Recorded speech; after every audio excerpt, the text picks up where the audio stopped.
Uh, what's happening? We are in the building, live and direct. What is cracking? How's everyone doing, man? A lot going on, man.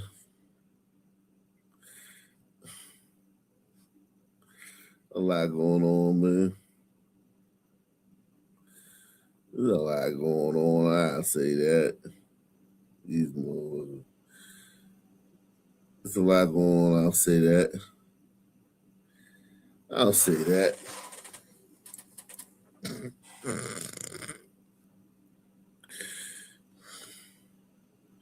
We are here.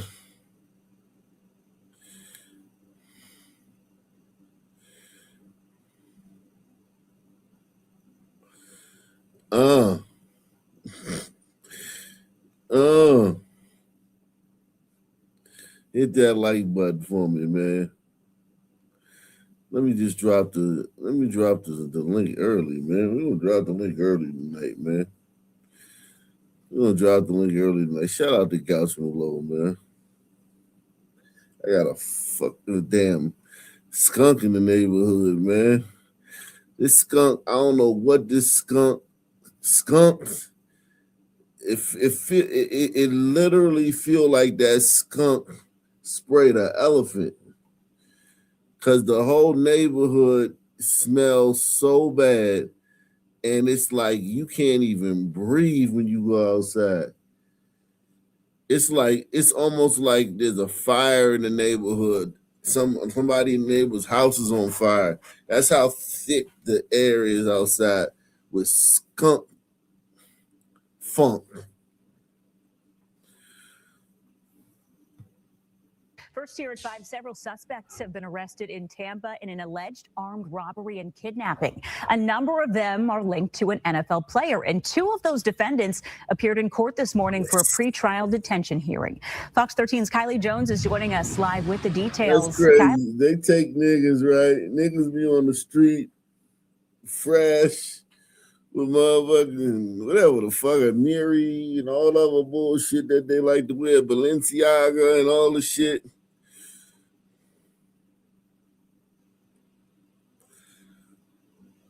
They take you and strip you down from that shit and put your ass in a jumpsuit.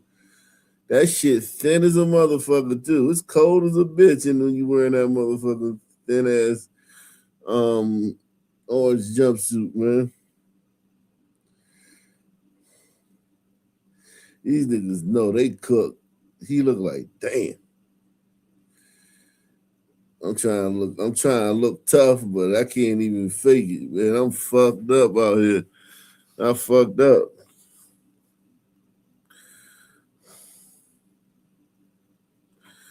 He a big one.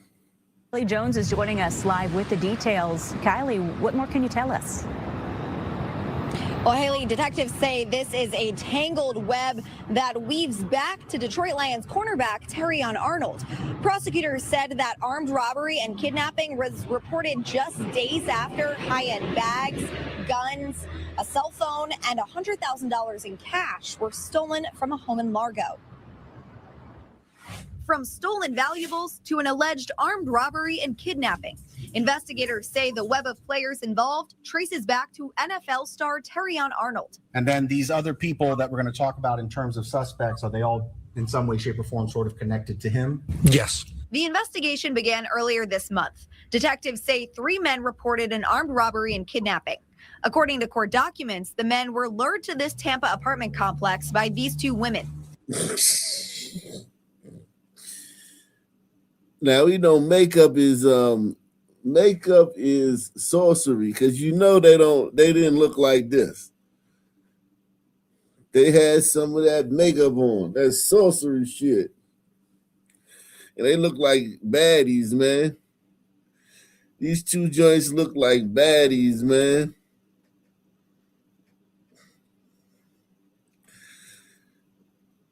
They look like baddies when they lured the dudes, man.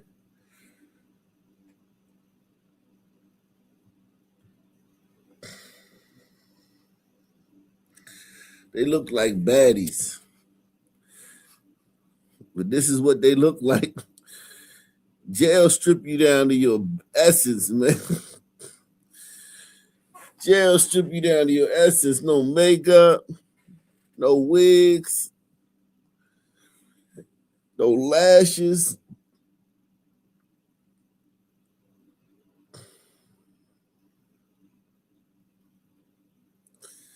Just you.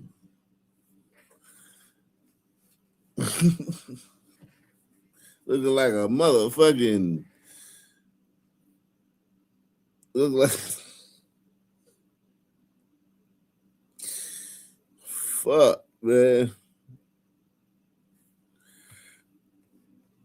Where Lindell Hudson and Christian Williams were allegedly hiding out waiting for them. They are battering the three victims, and they are pistol whipping them, and they are taking a handgun and sticking it into the mouth of a victim. Detectives say Hudson and Williams were demanding their property. A Tampa police detective says that property in question, high-end items, valuables, and cash that were reported stolen from a home in Largo a few days before this. On Tuesday, at a pretrial detention hearing for Hudson and Williams, a detective said the home was an Airbnb rented by Detroit Lions cornerback Terrion Arnold. There were items that came up missing. And then on a second occasion, approximately a week after that, there were more items that came up missing. During the hearing, investigators confirmed Hudson is part of Arnold's security team. Williams is believed to be Arnold's cousin. These are the same alleged victims who are alleged to have stolen a bunch of property, correct? By the suspect, yes. So it's the suspects claiming the alleged victims, the alleged. So basically, this nigga didn't want to go to the police. He wanted to be a gangster and shit because he ain't want to go to the police. He in the NFL, he wanted to handle it in the street. Okay, nigga, fine. You know what I'm saying? Like, literally, okay. Cool, my nigga. Go handle it in the street, my nigga, Mr. NFL football player. Go handle it in the street. And I understand the anger when niggas steal from you. I do. Trust me, I do understand the anger when niggas steal from you. And I understand when you got a bunch of motherfucking knuckleheads around you and shit. And that's the decision you made, my nigga. You could have been NFL nigga that called the cops and these niggas stole my stuff because you obviously know who stole it. You sent some niggas over there to fucking rob them. You lured them to a place and robbed them. So you knew who did it. You could have said, these niggas stole my stuff, man. Mr. Police Officer, you could have pointed them out and everything like a Karen. You could have been standing there like a Karen with your robe on and shit. And a goddamn robe and a goddamn... You'd have been standing outside with a robe and some house shoes and shit and rollers in your hair. Like, yep, officer, that's him right there. Pointing him out and everything. But nah, you want to be gangster and shit. You want to be tough and shit. Okay. You learn the same lesson OJ learned. Remember OJ? Press 1. Who remember when OJ did that shit? When OJ tried to get his stuff back? Who remember when OJ tried to get his stuff back that they stole from him? How did that work out?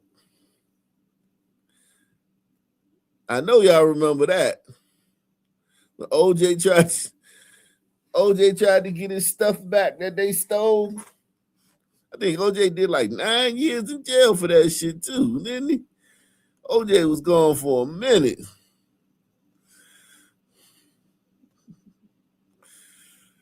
Yeah. You try to get your, they stole, I get it. They stole your stuff, but when you try to get your stuff back, it was my stuff. That's what everybody was saying. It was his stuff, though. He just went back and got his stuff back. Yeah. Yeah.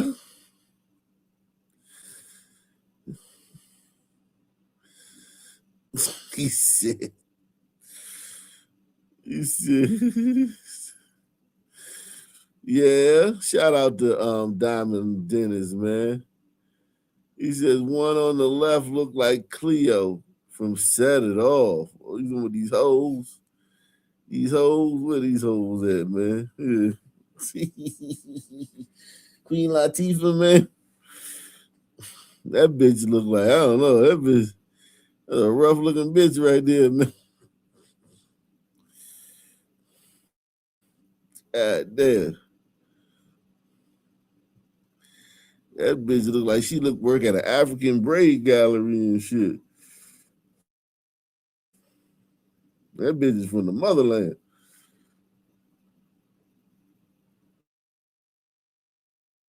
That bitch look like she about to pound some yams. She look like she about to pound some yams and shit.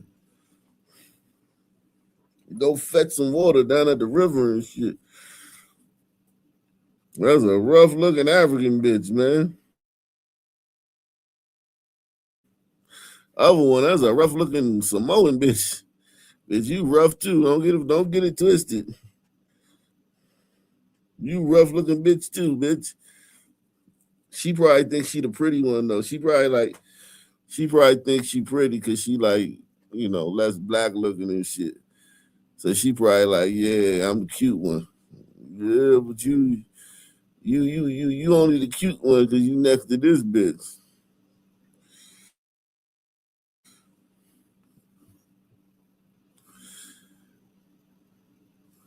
Yeah, this crazy. This gonna have reverberations, man. We're gonna start it from the top, man. Everybody that's in here, man, hit the like button tonight, man. Let's see if we get some people on the board, man.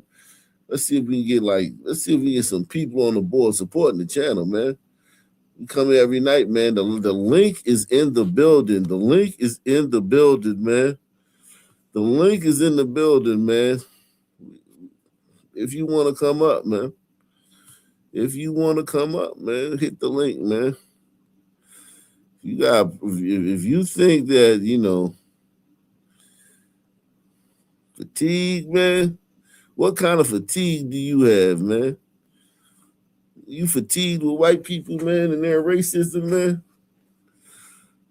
You fatigued with illegals, man? We're going to get into all of it tonight, man.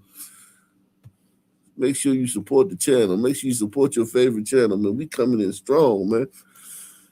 We here for you, man. For the people. It's the people's channel.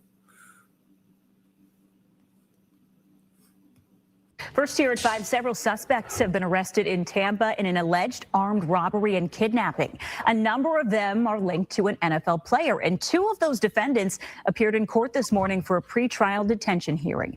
Fox 13's Kylie Jones is joining us live with the details. Kylie, what more can you tell us?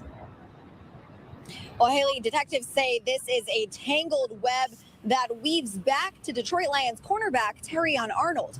Prosecutors said that armed robbery and kidnapping was reported just days after high-end bags, guns, a cell phone, and $100,000 in cash were stolen from a home in Largo.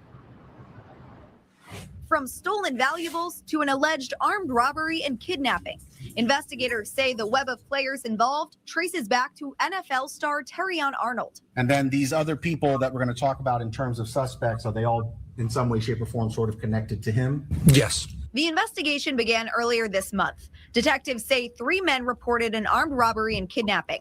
According to court documents, the men were lured to this Tampa apartment complex by these 2 women, where Lindell Hudson and Christian Williams were allegedly hiding out waiting for them. They are battering the 3 victims, and they are pistol whipping them, and they are taking a handgun and sticking it into the mouth of a victim. Detectives say Hudson and Williams were demanding their property. A Tampa police detective says that property in question, high-end items, valuables, and cash that were reported stolen from a home in Largo a few days before this. On Tuesday, at a pretrial detention hearing for Hudson and Williams, a detective said the home was an Airbnb rented by Detroit Lions cornerback Terrion Arnold. There were items that came up missing. And then on a second occasion, approximately a week after that, there were more items that came up missing. During the hearing, investigators confirmed Hudson is part of Arnold's security team. Williams is believed to be Arnold's cousin. These are the same alleged victims who are alleged to have stolen a bunch of property, correct? By the suspect, yes. So it's the suspects blaming the alleged victims blaming the suspects, but here today, you have chosen to believe the alleged victims. Correct. Solely on hearsay from both parties. Correct. Hudson's attorney also pointed out that he wasn't identified by name in the initial warrant. For all we know, Mr. Hudson is not even there. For all we know, Mr. Hudson's downstairs. They have put forth no evidence that Mr. Hudson even had knowledge or intent to kidnap anybody, to hold anybody hostage. After hours of back and forth, I am not finding them guilty today. It's a very different standard. But the text messages are very compelling. the judge ordered both Hudson and Williams to be held without bond on some of those charges. Damn.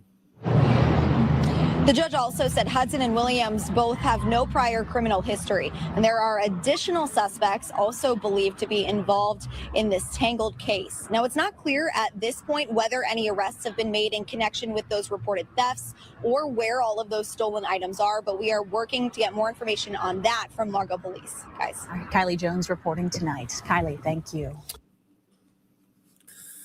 Man. I want our viewers to think about. Man, you niggas, boy, I tell you, man, ain't no saving you niggas, man. Give you niggas money, do shit like this, man. Keep you niggas broke, you do shit like this, man.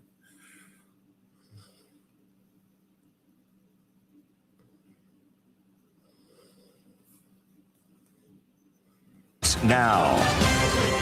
No one, Lord knows I'm begging you with everything in me. Begging you with everything in me, she said, the mother of a murdered 13-year-old pleading for justice. It was an emotional day in court as you heard that mother of a 13-year-old who was killed begging a judge to hold her son's accused killer without bond. Thanks for joining us for Northeast Ohio's only News at 3 and streaming on 19 News Plus. I'm Nicole Versansky. So the teenager was shot and killed more than 4 years ago. His alleged killer had been on the run for years before this moment today, finally facing a judge. Now at 3, Brittany Weir. Wait a second. He been on the run for the years. He knew the police was looking for him, and he'd been evading justice for years. And she got to go in there and cry to the judge to keep the nigga from getting back out the next day. That's crazy work, man. Something wrong with that, man. When I mean, you know, let's just be honest, man. That's wrong, man.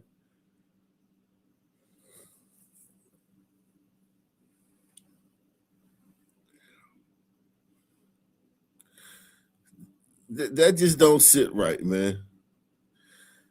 That just don't sit right, man. You gotta beg. This nigga know the police been looking for him for 4 years. He evaded justice for 4 years. They finally catch him, and it's like, all right, you can go now. What? Has the story. I'm here begging you for everything in me. Please, nobody. Raw emotion from a grieving mother. Anita Deal confronting one of the. Yo, you see that nigga when she said that? Oh, look at this nigga right here. Yo, look at his face when she said no fuck. That's the nigga right there. Oh, shit. I didn't realize that he was standing right there, yo. That's the story. I'm here begging you for everything in me. Please, nobody. Raw emotion from a grieving mother. Yeah, nigga, she talking about you. She wants you to sit in the county, man, till you go to trial.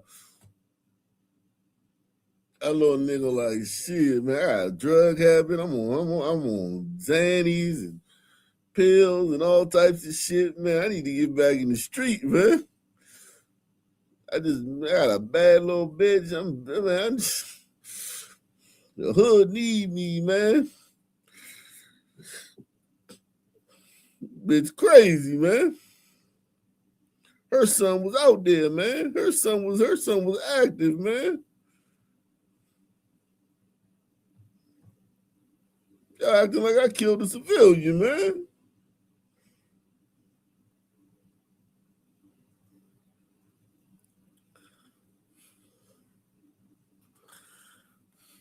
Anita Deal confronting one of the men accused of killing her 13-year-old son. He knew he had that war. Don't let that face fool you, man. Don't let that face fool you, man. Press 1. Don't let that face fool you. Because we ain't heard the story yet. And I'm not saying that you get to kill people just because they active. But don't let this face fool you. Okay?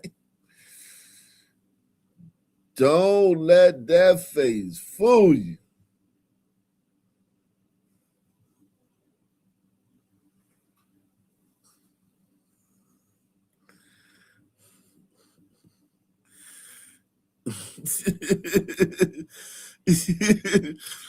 The 18-year-old kid that killed his buddy over some Wingstop French fries was found in nearby Tyler, Texas yesterday, earlier this week. Yeah, I heard about that. We covered that the other day. We cover everything, man. We covered that like last week. We may get to that. I'm here begging you for everything in me. Please, nobody. Raw emotion from a grieving mother. Anita Deal confronting one of the men accused of killing her 13-year-old son. He knew he had that war. Jayon Stewart, the third and final suspect, pleaded not guilty to 6 charges, including murder. He was on the run for more than 4. That nigga. I love this shit though. Listen, because you know these niggas be tough as shit on the street. You know, when you encounter these niggas in their element, just as you would, just as it would anybody, just as if you would encounter one of these black bitches that work at the DMV or some shit, and they catch an attitude with you when you ask them a simple question. When you encounter these niggas in their element, it ain't nothing nice, man. Press 1. Now this nigga gotta be quiet. He gotta be humble. His heart pounding through his fucking tight ass white shirt. He clenching his butt cheeks. He's scared. He afraid. I think that's a good thing, man. Press 1. These niggas spend a lot of times being wolves, and what do they call themselves? Let's see some names put some names in the chat of what these niggas call themselves. The terms that they use to describe themselves when they're on the street in their element.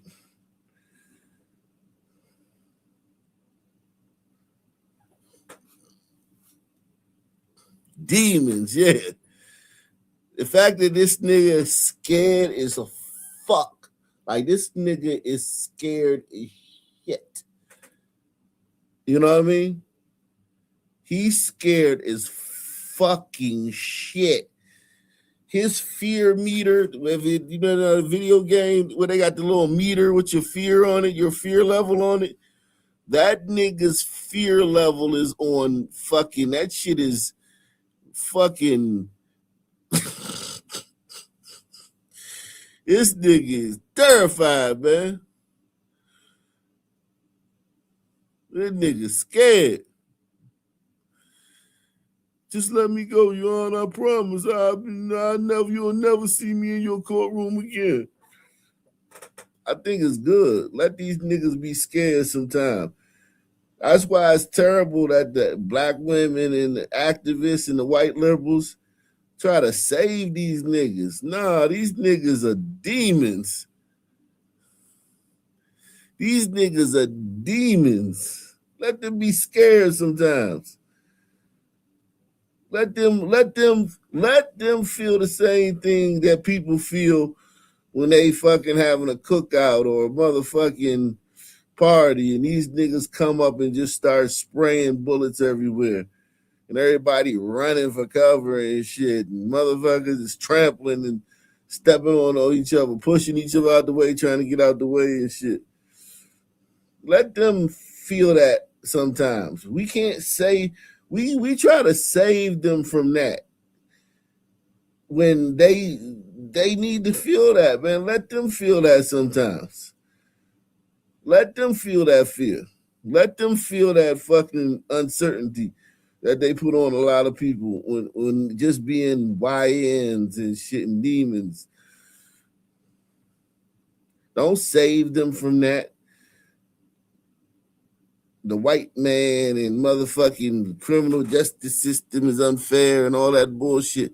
Let these niggas have that same feeling that people get when you going back to your car and shit at night and shit. You walking on the parking deck and shit, and you see these niggas and they start following you and shit. And you know, oh shit, these niggas follow me and shit. That fear that you feel, that he's feeling that right now. This is his turn. Don't stop him from feeling that. Let him feel that. White liberals and black women, they always try to save these niggas from that. And these niggas need, this is their karma. That's why white liberals and black women and Jews, if you notice now, Jews, they have such a poor public image and they're being like reviled everywhere. Like Jews, especially. Jews, whoo, last few years for Jews been rough, man. But yeah, black women, Jews, and white liberals, because you gotta think, these guys are getting their karma. Like this is his karma. As terrified as he is now and as helpless as he is, like he's helpless. He can't do anything. On the street, he would just grab his switchy and start blasting. Well, he was spitting his bitch face. If this bitch wasn't on the clock and she was at the bus stop going home from work and they got into some kind of minor misunderstanding, he was spitting that bitch face. Press 1. He would just hog spitting that bitch's face. If this old ass unk nigga right here was off the clock and was just, you know, somewhere and this little nigga was being a jackass and this old nigga tried to say, hey, young brother, don't do that. That nigga would fucking talk. That little young nigga would call that old nigga everything but a child of God and threaten him and all types of shit. But in this situation where these two people are on the clock, they're both bailiffs, this little nigga looks like this. He looked like he's seen a ghost. He about to shit on himself. Let him feel that. Don't save him from that. Press 1. Don't save that nigga from that. Let him feel that fear. Let him feel that. Let the tables be turned on these niggas, man. Sometimes. Let the tables be turned because this is his karma. This is this nigga's karma.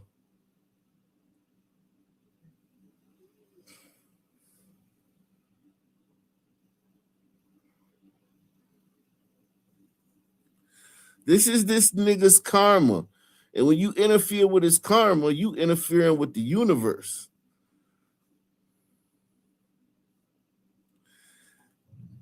You interfering with the universe.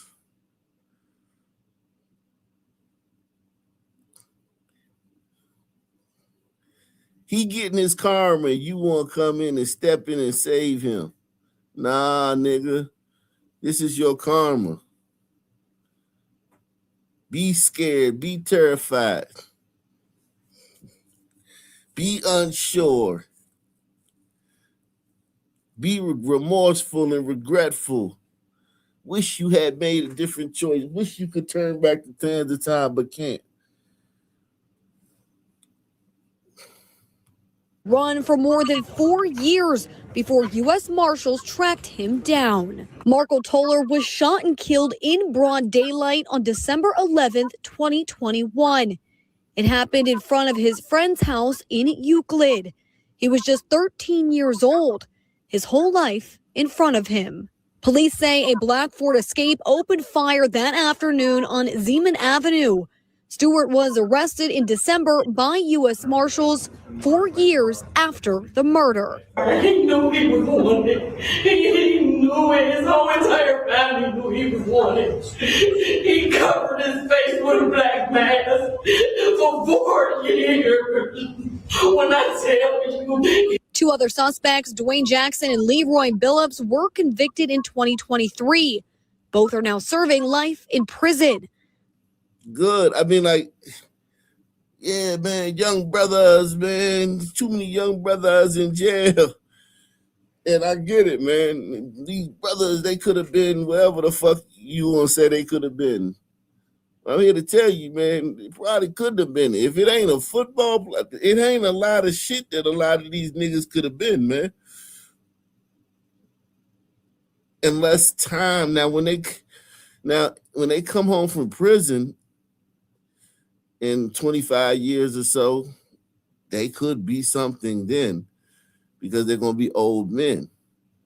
But in this state, there's nothing else that these niggas wanted to be but fucking shooters and killers. That's what they want to be. That's what they want to do. That's why they're doing it. Like, that's why they're doing it. That's why they ride around shooting people. Because that's what they want to do. And let's stop acting like, oh, it don't know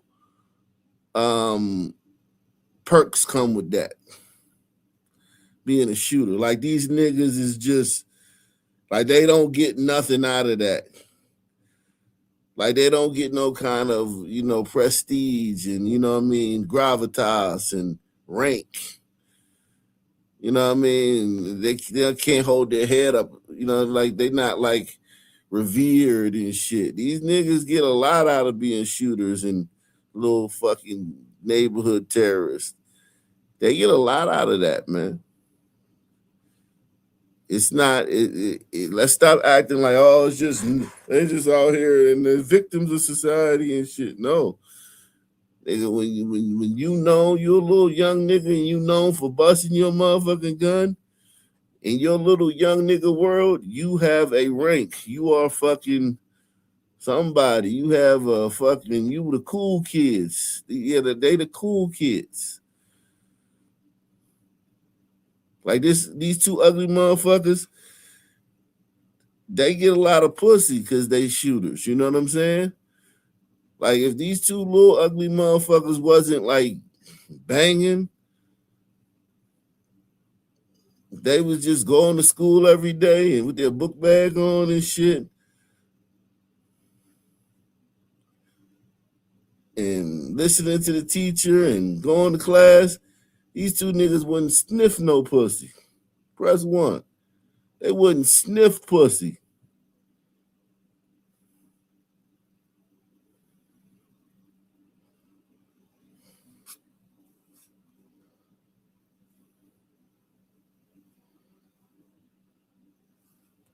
Jackson and Leroy Billups were convicted in 2023. Both are now serving life in prison. The judge ordered Stewart to be held on a $1 million bond. Just yesterday, I arraigned 4 different individuals on aggravated murder cases, and their bonds were set at $1 million cash surety property. So keeping in line with the aggravated murder cases and bond schedule, I'm going to set it at $1 million.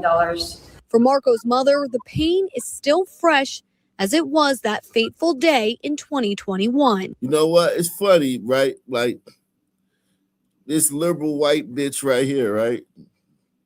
This white liberal whore that went to like some big time school and got her law degree, and now she's a judge, right? This bitch in her travels, like before she became a judge and a lawyer, like when they were grooming her to be, by the criminal justice system, they only told her about this nigga and this nigga and how they've been, how the white man and slavery and whatever, a bunch of shit, economic factors and shit affected this nigga and this nigga. I know it'd be a fucking shock when they first meet this woman, because they don't teach you about this woman in woke criminal justice school. Press 1. In woke criminal justice school, they don't teach the up-and-coming lawyers and up-and-coming judges about this bitch, this mom. They don't cover her.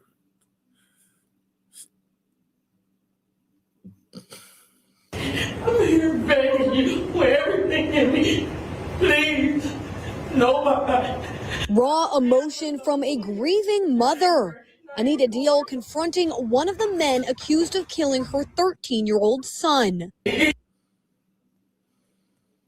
The pain is still fresh as it was that fateful day in 2021. Care less about my son. My son would have been 18 just this past Monday on the 16th. I cried in my bed the whole day because I couldn't celebrate with my son. No. Stewart is expected back here in court on March 4th as Toller's family continues to wait for justice. In Cleveland, Brittany Weir, 19 News.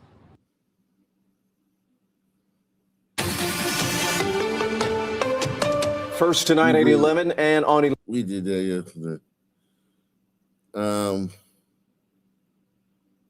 We did that yesterday.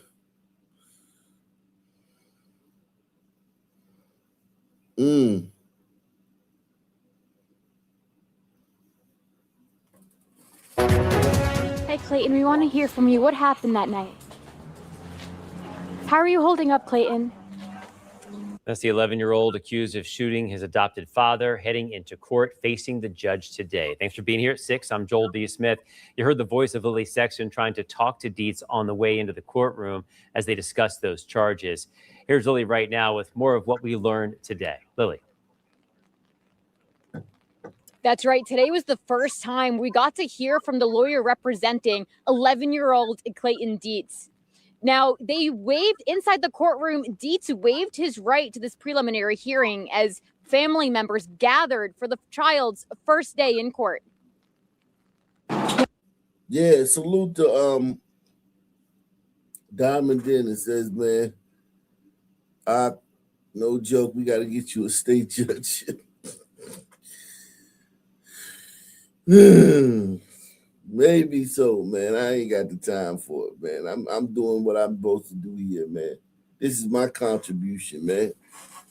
This is my contribution. Hopefully the right people hear this, man. This is my contribution to the issues going on, man. Make sure you sponsor the show. Take the $5 challenge or the $10 challenge. Or even $100 challenge. It's been a long time since we had somebody support the channel in a major way. But all you guys supporting the channel is still special, man. We appreciate that.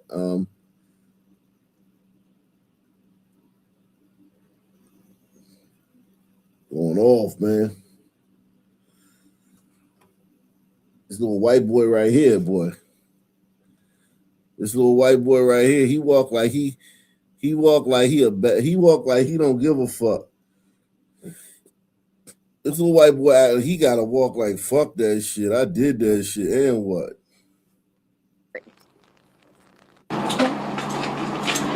This is Clayton as he walked into the courtroom, accused of shooting his adopted father back in January. Hey, Clayton, we want to hear from you. What happened that night?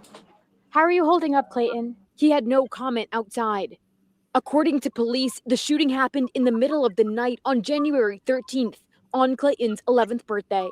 Police say Clayton was upset that he was told to go to bed without his Nintendo Switch. Yeah.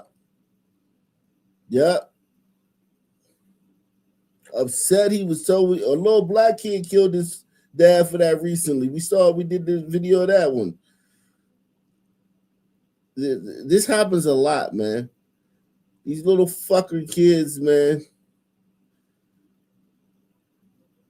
The Nintendo Switch and shit, or the tablet, or the VR goggles, or whatever the fuck it is.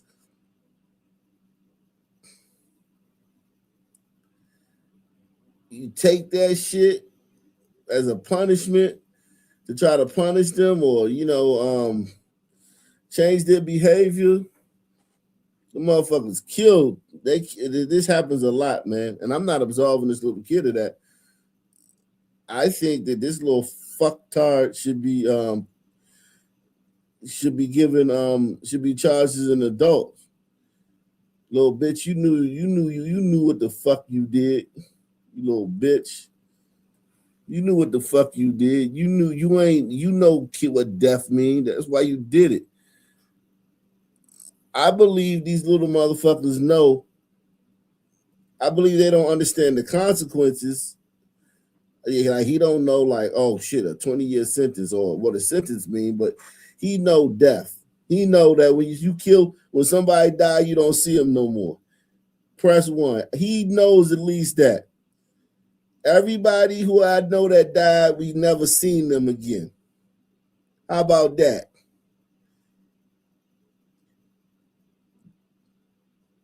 He understands that. He might not understand everything that a 20-year-old or he know when a motherfucker die, you never see their ass again.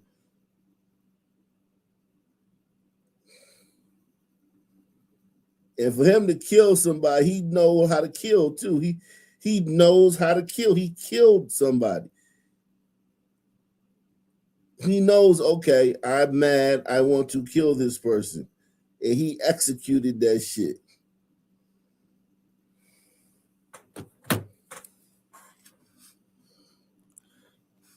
Because they're going to try to say, oh, well, he's just a kid. He didn't know. No, that motherfucker knew. That little motherfucker knew. Adopted father back in January. Hey, Clayton, we want to hear from you. What happened that night? His adopted father, think about it. His little fucker was in the puppy pound. Think about it. This little piece of shit was in the puppy pound. Somebody came up there and adopted his little fucking ass.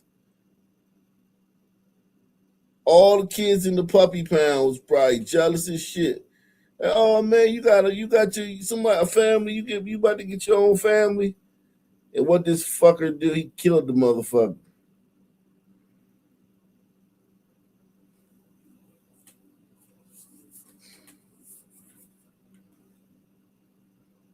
Who saved him from the puppy pound.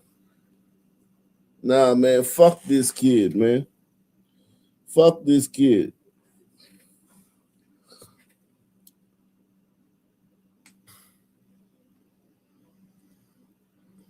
Fuck this kid. Everybody hit that like button, man. Smash that like button, man. Share the video, too. Share the video. Make sure the video goes out. Make it viral. Hit the like button. Subscribe if you haven't.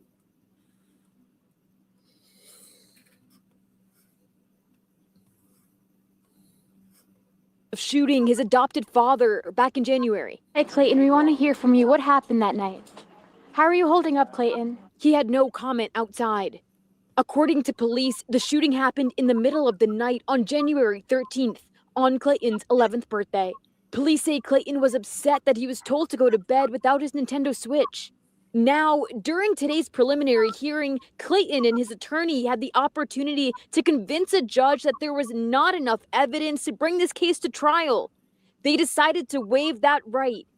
The judge asked Clayton directly if he was sure of this decision. The child responded yes. The entire proceeding lasting under 5 minutes.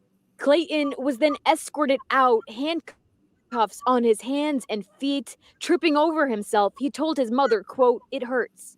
I spoke to his lawyer. He said he had no comment on their decision to waive today's hearing, but laid out his plans for the trial. My goal is going to be to try and get him into juvenile court. Now, Dietz is currently charged as an adult, as all juveniles are when they are facing homicide charges. For now, we're live in Perry County. Lily Sexton, CBS 21 News.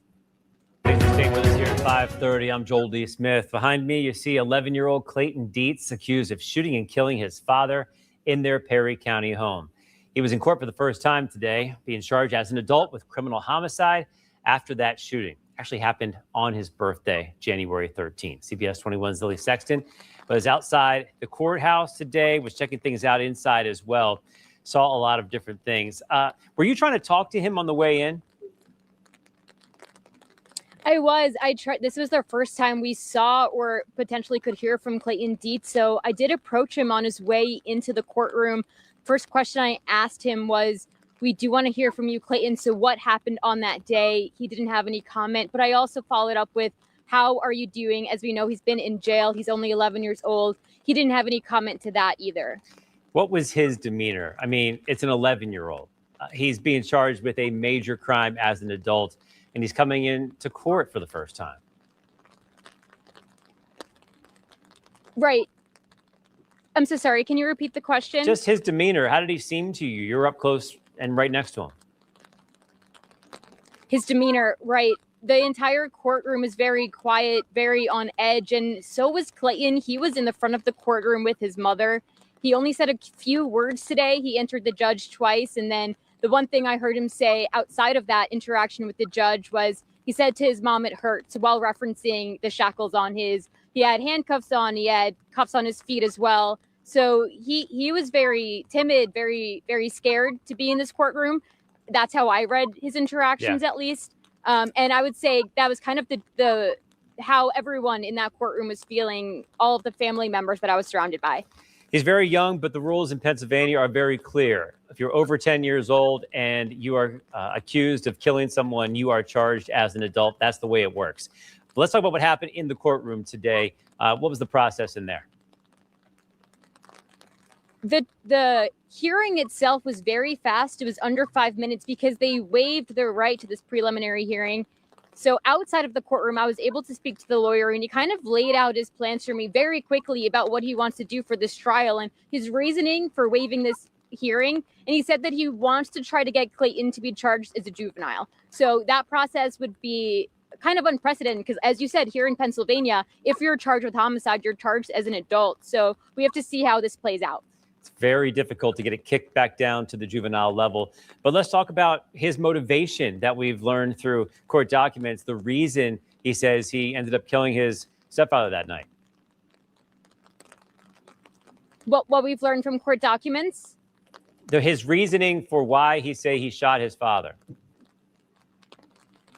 So what we know so far is that this took place on Clayton's 11th birthday. He told police in the affidavit, in the interview room, according to the affidavit, he told police that he was upset that his video game was taken away from him on his birthday. So that night he got up and he was looking for that Nintendo Switch, and instead he found a gun.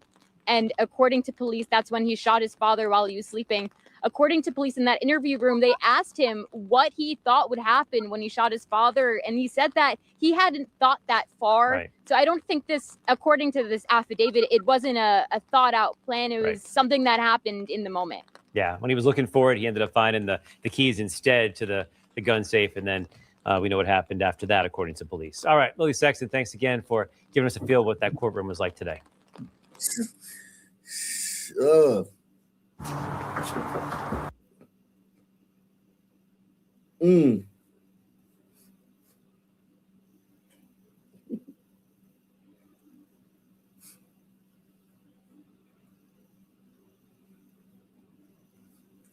Salute everybody. Hit that like button for me, man. And we begin with that breaking news in that horrifying triple murder in the city of Detroit minutes ago. A police source confirmed a suspect is in custody. This as investigators have now identified the 3 victims found dead in a basement. One of those victims is the 66-year-old homeowner, Norman Hamlin. Thank you for joining us. I'm Carolyn Clifford. And I'm Mike Duffy. 2 of the victims are in their 60s. The third man was 72 years old.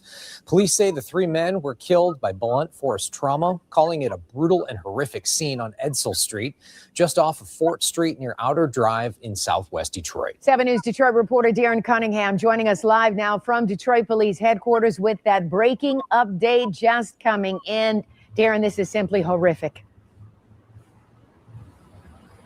Yes, it is, Carolyn. And speaking with so many people in that neighborhood, people are just mortified. Now, we are working to learn more details about this case, but according to a source, DPD, Detroit Police, have just now taken a suspect into custody in connection to this triple homicide. Now, investigators remained at the house for 24 hours. They were out there about 1 o'clock in the afternoon yesterday. They left just before 1 o'clock today. Now, we are also learning the identity of all 3 victims in this tragic case. It's like still in shock. I'm still in disbelief. I spoke with a friend of 66-year-old Norman Hamlin, whose family identifies as one of the 3 victims killed in this home on Edsel Street. It was Hamlin's home. His friend, who wanted to remain anonymous out of fear of retaliation, says he's known Hamlin for 20 years. He the type of guy won't let you in his house unless he know you, and that's what really scared me. It scared me because I believe whoever the attacker was someone that he knew. Detroit police confirmed the other 2 victims are 72-year-old William Barrett and 65-year-old Mark Barnett. Before learning about the murders, Detroit police say officers were already on Edsel Street investigating a missing persons report. That's when they say a man ran up to officers and he told them he too had been assaulted in the home. He was assaulted the day before. He was hit with a hammer in the back of his head, he believed twice, left the location, he came back. When units finally got inside, the minute you open the door, you can see blood, you can see just a horrific scene. Detroit Police First Assistant Chief Charles Fitzgerald says the men died of blunt force trauma and had some stab wounds. It's about all we have right now. We are combing that entire area, as you all, I'm sure you saw, because a lot of your crews are out there. We were out there all night looking for any kind of evidence we can find, video assets, any kind of technology we can discover to help move this case along. I hope the guy that got out and made it to the hospital will be able to tell the police some type of information. Person of interest or suspect's connection to the men, Fitzgerald says that is unclear. He says police are investigating possible drug activity at the home. Now, while they have someone in custody, they still want to hear from witnesses. So anyone with information should call Detroit Police or Crime Stoppers at 1-800-SPEAK-UP. And coming up on 7 News Detroit at 6 o'clock, why friends and neighbors say they were afraid something like this might happen. For now, live outside headquarters, Darren Cunningham, 7 News Detroit. Darren, I got to ask you just one quick question. I know you spoke to a close friend. Does this man, Hamlin, does he have any children, any grandchildren, any family members around there? He does. He does. So our thoughts. He does have children.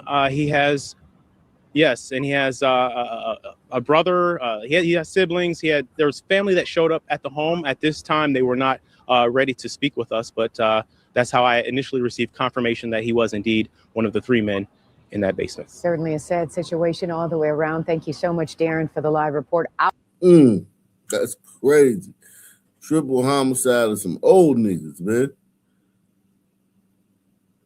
Old niggas.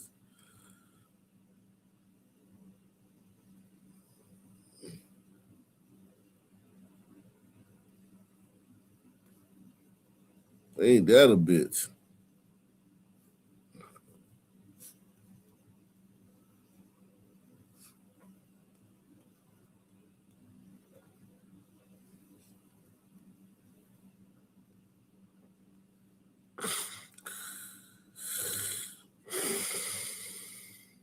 Authorities say a suspect has been arrested following a string of tire slashing incidents that left dozens of vehicles damaged in a Texas neighborhood. Police identified the suspect as 22-year-old Jesus Arellano, He is now facing felony charges while investigators continue reviewing surveillance footage, gathered additional details from residents.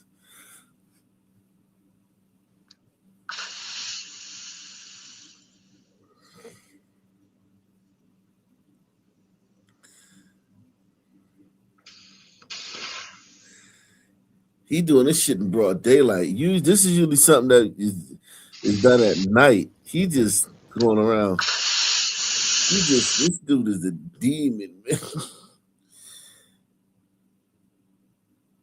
This is the type of shit though. He'll get out the same day and get a low bond because they look at this as if it's just, a small time crime. This is not a small time crime. If he's been caught for doing this to 30 people, that's 30 people who he fucking screwed their whole fucking day up. That's 30 people he fucked royally, man.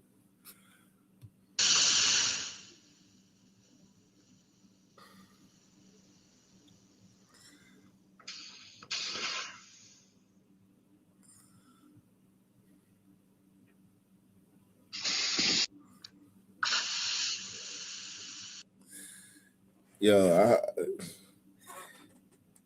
I mean, leather, man. That's all I would say. Give him some leather, man. Give him some leather, man. This guy needs some leather in his life, man. I ain't gonna lie to you. He needs some straight leather in his life, y'all. I'm talking about pow.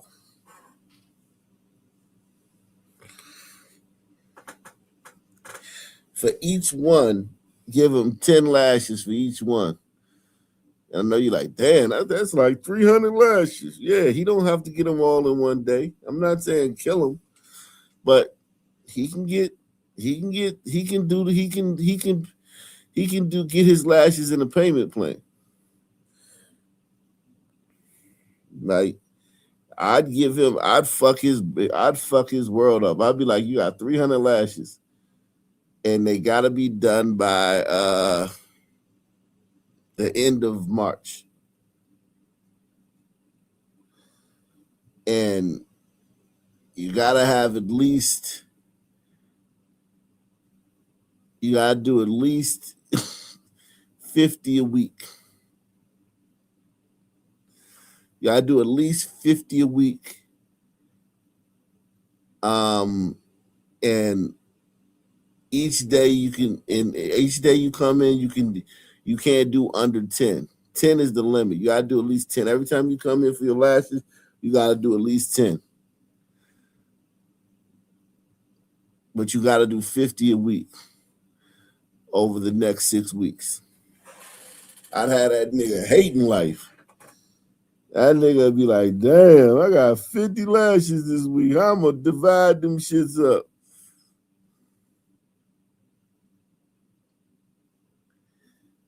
I'm gonna get 10 out the way. I'm gonna heal up on Tuesday. Then I'm gonna get 10 more on Wednesday and heal up on Thursday. Then go in for 20 on Friday. Thank God it's Friday. TGIF get 20 on Friday. Heal up on Saturday. And then on the Lord's Day, go ahead in for another 10.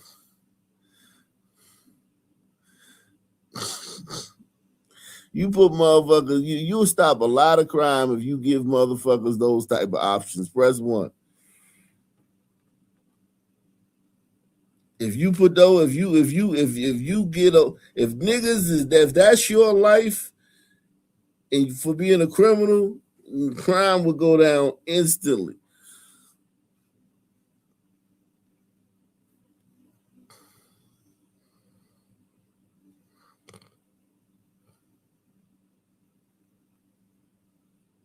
Why is Haitians trending?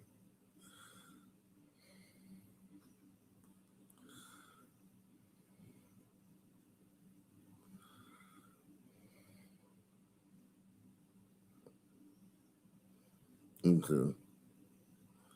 This is why Haitians trending.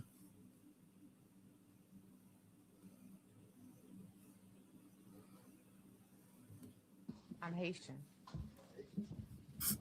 Why? Where you from? What's your background? You American? Dirty black American? They look a lot like pancakes or cookies. The recipe passed down from generations here in Haiti. Women spend entire days making them. Grandmothers, daughters, and younger girls. Infants are nursed while mothers work the mix. Kids seem to enjoy them, at least when our camera was around. But these patties, known as bonbon terres by the Haitians who eat them, are a grim reminder of just how poor this Caribbean nation is. Hey, granddaddy. Hello. You didn't even touch it. Man, that's bad. The mac and cheese, stop at Sonya for mac and cheese. Right here. She's serving the mac, okay? Y'all don't walk past her. Yep.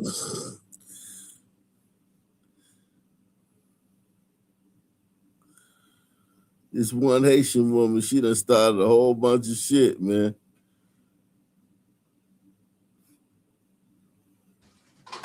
Who? Ask for I. I'm Haitian. Why? Where you from? What's your background? You American? Dirty black American? Wait, what? Huh? Huh? What? Wait, what'd you say? American? Black American? What? No. Hold on. You said dirty black American. You heard that? You just asked me what I said. I did. Why you say that? Because that's what y'all are. Dirty black American. She just said that? I did. A dirty black American. I sure did. Because that's what y'all are. Just chill out on that dirty black American comment. That's all. I'm sorry. You really took offense to that. I apologize. Anybody would take offense to that. I'm sorry. I apologize. I didn't. Why you said that though? I'm saying, why would you even fix your lips to say that though? I'm confused. Because that's just my experience. Like, Bruh. It's my experience. So I'm gonna speak on it. But I apologize. It's your experience? Yeah, so I apologize. What experience you had? If I offended you. You accept the apology? No. How? Like, that's super disrespectful. Like, She did say it's dirty black Haitians too, though. Nah, I would never fix my lips to say, and I know some dirty black Haitians. Like, you know what I'm saying? I would never fix my lips to say dirty black. I wouldn't generalize, like, you know what I'm saying? So, and now it is, bro. That's that Caribbean. It's not. And this is why we having the diaspora wars, because the dumb shit words. Remember that other Haitian, bro? Remember the other Haitian shit? Care about nationalities. It's all about the personality to me. You just said No. I'm sorry. I can't do Americans. I need somebody with culture. I'm sorry. Black Americans got culture. Americans got culture. You rolling. It must be a Haitian thing for sure. Like, yeah, I don't know. Haitians calling people dirty is diabolical. That is nasty word. That is nasty word.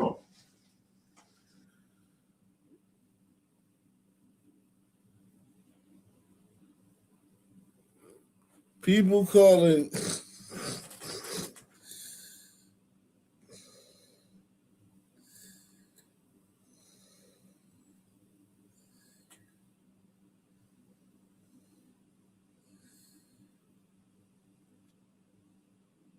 so that's why Haitians is a trend, because she said that some random Haitian bitch, who gives a fuck about that bitch.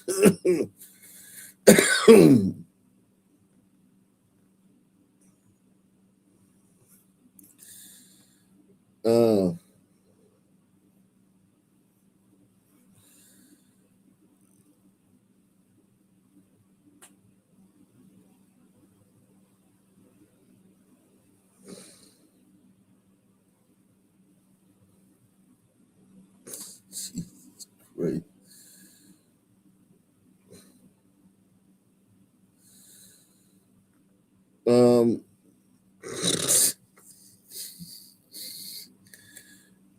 R.I.P. Jesse Jackson, man.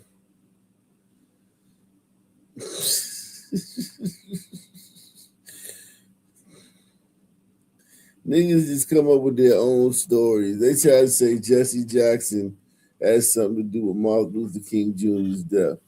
Niggas don't have a clue if that's true or not. They don't know anything. They just say shit.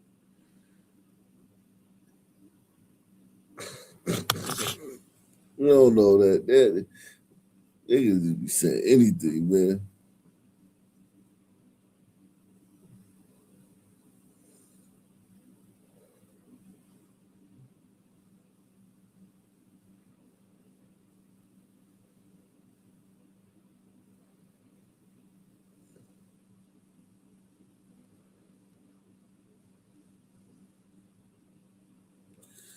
Yeah, these tablets is a motherfucker. Until he found it again. A father has gone viral after using a prank to stop his young son from constantly playing on a tablet. According to the story, the father noticed that his son had become deeply addicted to his tablet. Every time the father tried to take it away or hide it, the boy would cry, scream, or search the house until he found it again, especially when his father was at work. After repeated failed attempts to limit screen time, the father decided to try a different approach. One night, while his son was sleeping, the father used makeup to draw large, dark circles around the boy's eyes. The next morning, the father pointed at his face. Confused, the boy ran to look in the mirror and saw the dark circles. He became scared and started crying. The father then told his son that playing on the tablet for too long had caused his eyes to change and warned that if he kept using it, he could go blind. Frightened, the boy promised he would stop playing on the tablet. The video or story sparked debate online. That's what it takes to stop these little motherfuckers from playing on the tablet. Some people said the father should be stricter and avoid using pranks to discipline a child. Others felt the method was harmless, creative, and effective. If you were this father, how would you handle the situation? That was actually a fucking that was actually a fucking,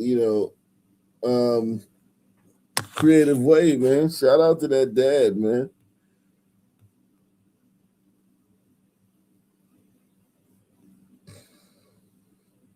He said a whip, you gonna get killed. That's how you get killed, Snake Pilsen. He's on a whip.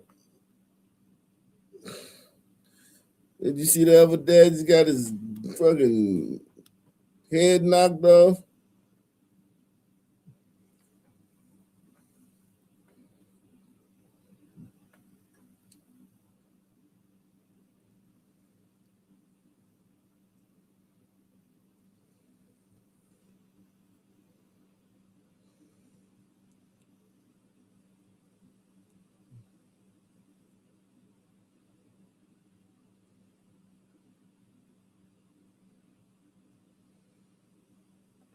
AI.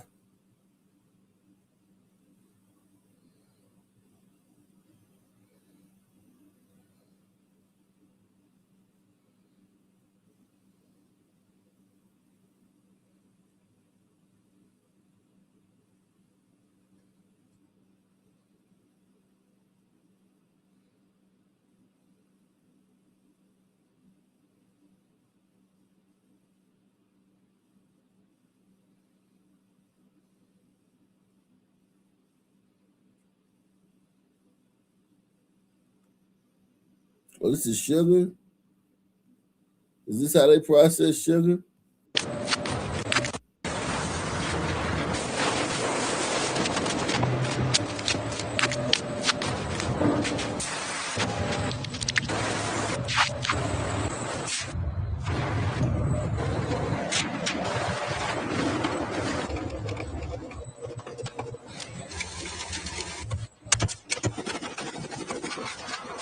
Oh wow, I thought that was sugar. That's actually red.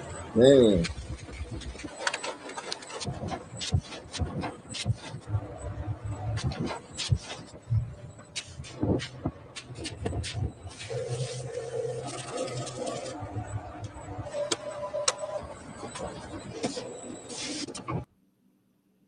Wow.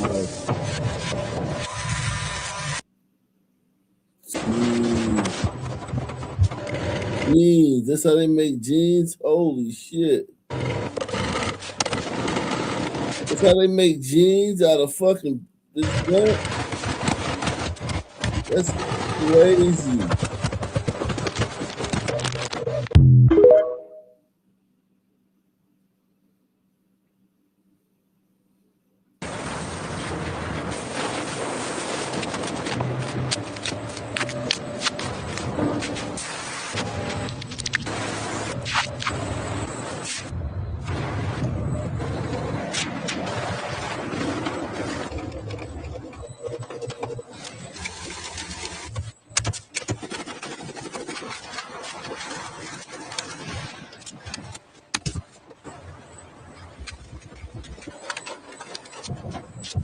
Yeah, we built that. Black people built that machine right there. We built that machine.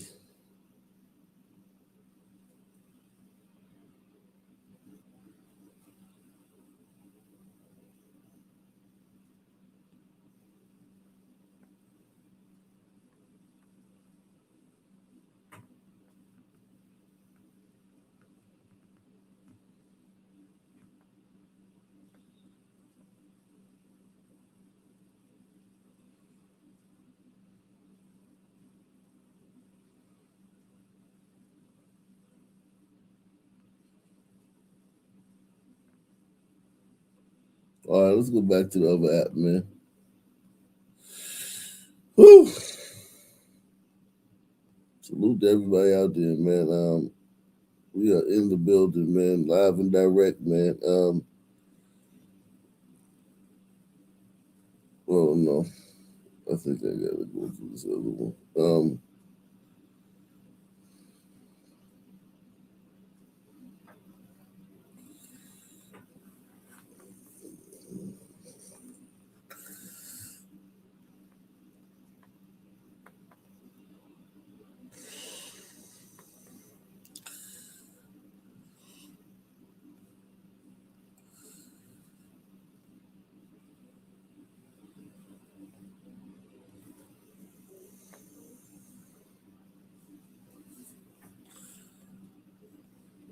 Let's see.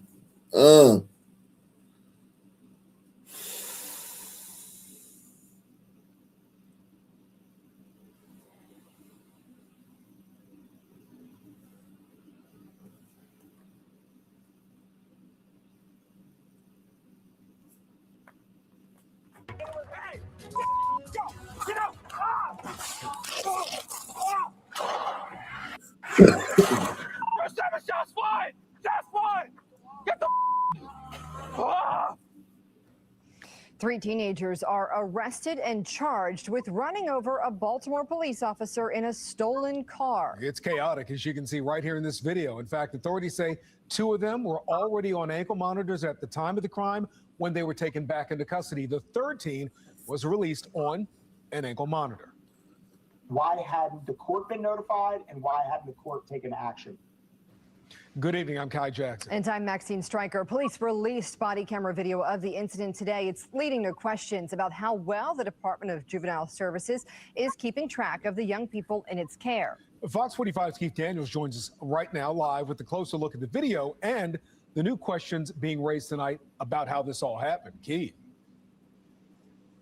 Well, Kai and Maxine, again, the suspects, rather, in this case, the 3 suspects in this case, 14 years old, 2 boys and 1 girl. And tonight, investigators say the 2 boys in this case are no strangers to police or DJS. Baltimore City Police, the body-worn camera footage, an incident involving an officer who fired his weapon after confronting 3 juveniles, all of them 14 years old, 2 boys and a girl, ultimately accused of assaulting the officer. Police say the boys were already wearing ankle monitors for previous crimes. Look at the video and listen.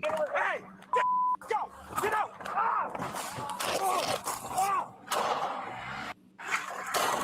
There's 7 shots fired! Shots fired! Get the Police say it all began when the officer arrived here on West Lombard Street near MLK Boulevard, February 15th, just after midnight, responding to a report of armed individuals trying to break into a home. Upon arrival, the officer pulled up to a Kia sedan occupied by several individuals. Police say sitting in that car, the girl and 2 boys. In the video, you see the officer approaching them, ordered them to get out. But then you see the driver, the girl, police say, put the vehicle in reverse, trying to flee. At one point, striking the officer, causing him to fall. The officer then fired his weapon at the vehicle. Police later learned that Kia had been stolen the day before. They believe the 2 boys are the suspects in that theft. Tracked down for previous robbery and auto theft charges. Jeremy Eldridge. The bottom line is that we need better regulation. Local defense attorney and former Baltimore City prosecutor on the ongoing issue of kids behaving badly while on ankle bracelets under the supervision of the Maryland Department of Juvenile Services. When juveniles are released on this monitoring, it comes with conditions. It comes with conditions.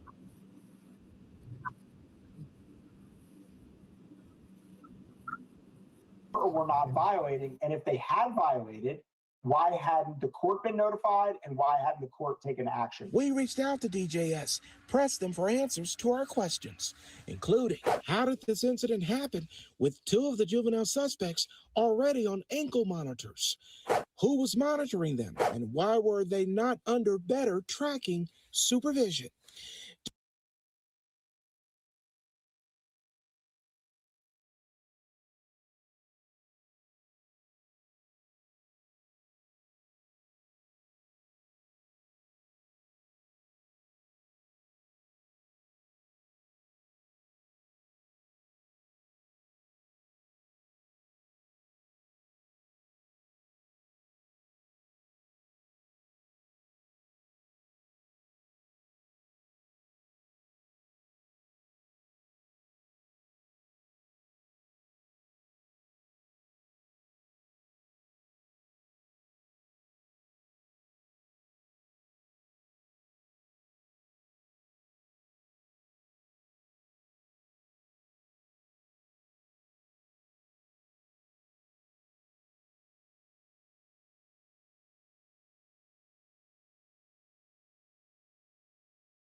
What the hell just happened?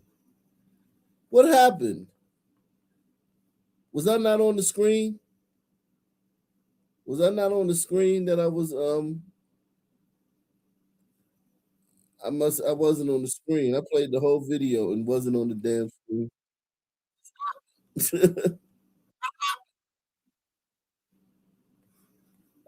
Is that what happened? Did I play the whole video? No, I wasn't asleep. I wasn't asleep. I was playing this video. I was playing the video and I was just listening to the video. Story tonight, we are following new developments after Baltimore City Police released a shocking video of the moment an officer was hit by a car and then fired his weapon, all while trying to arrest a group of teenagers accused of breaking into a home. WJZ live at 11 o'clock tonight. Bryant Reed on your corner in Baltimore City. And Brian, you've been following the story all day. What have you learned about what happened here? Well, Rick, it's really quite the story. Police say that those teenagers, all 3 of them, are actually only 14 years old. And 2 of them, 2 of the boys, have previously faced robbery and auto theft charges. And they were actually tracked down and arrested by their ankle monitors. Sunday night, just after midnight, 2-7, give me some more units. a call comes into Baltimore City Police for an attempted break-in on West Lombard Street in West Baltimore. Not long after, the department says William Cole, a 5-year veteran of the force, responds and immediately encounters 3 14-year-olds trying to speed away in this Kia sedan. The driver, a 14-year-old girl, reverses and then hits Officer Cole, causing him to fall. He fires his gun once. The car then rams into the back of his police cruiser before driving off. Detectives found the car less than a mile away. It had been reported. These are 14-year-olds. Yeah, these are 14-year-olds. And this is this would have been a firestorm in Baltimore had this cop killed one of them 14-year-old niggas, man. This would have been a firestorm. Look at the way these 14-year-olds behaving like Nicole Good.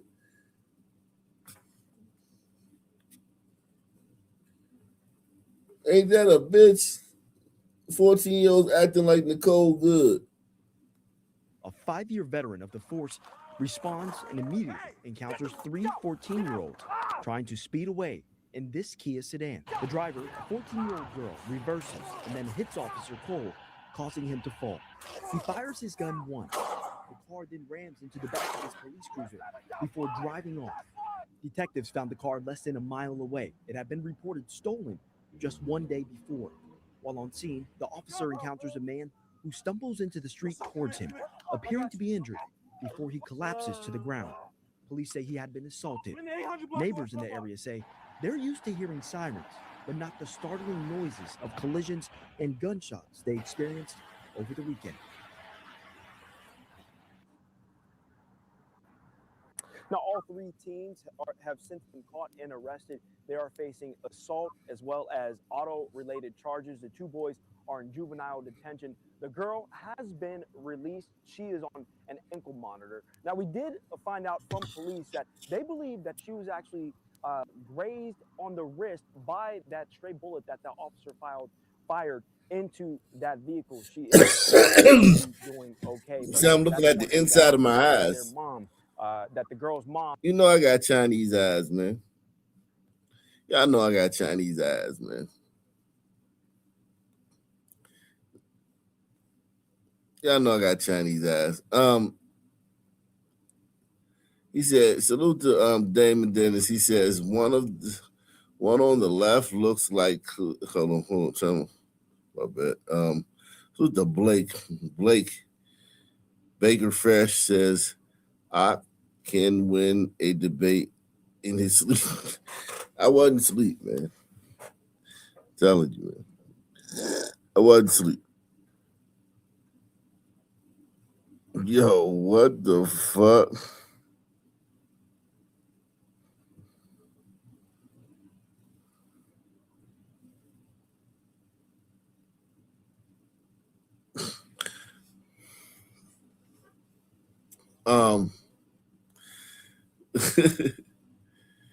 Oh shit. Good morning, and thank you so much for watching News 12 Brooklyn. I'm Marcy Jones. There's lots to get to, and we start with some breaking news out of Crown Heights this morning. Investigators just released images of the person accused of shooting and robbing a man yesterday morning outside of a building on Lincoln Place. We've got News 12's Edric Robinson standing by at the scene right now with the very latest. Good morning, Edric. What can you tell us?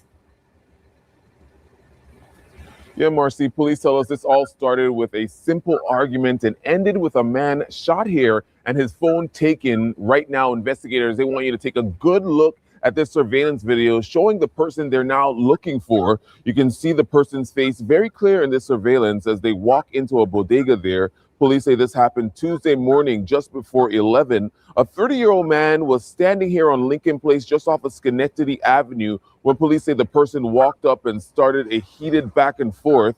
Investigators say that's when the man pulled out a gun and shot him in the stomach. He then took his cell phone and ran off towards Schenectady Avenue. Niggas is robbing people for cell phones? Jesus Christ.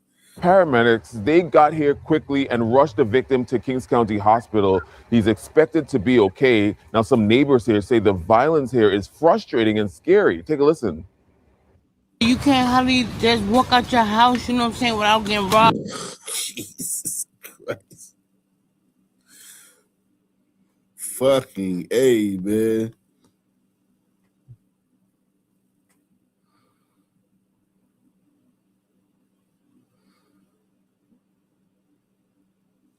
Jeez. You can't hardly just walk out your house, you know what I'm saying, without getting robbed. People were shooting each other. Now, if you recognize the person seen in that surveillance that police are looking for, you're asked to give their Crime Stopper hotline a call in Crown Heights. Cedric Robinson, News 12 Brooklyn. We got the Nation of Islam doing the news and shit. Salute to Deluxe 247, a.k.a. Cal Ripken, a.k.a. the real MVP. Coming through once again.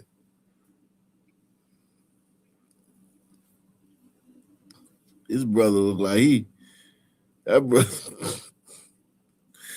brother look like he about to sell you a bean pie. Final call, my brother. Final call. Bean pie. You good? You good? Okay, brother. Assalamu alaikum.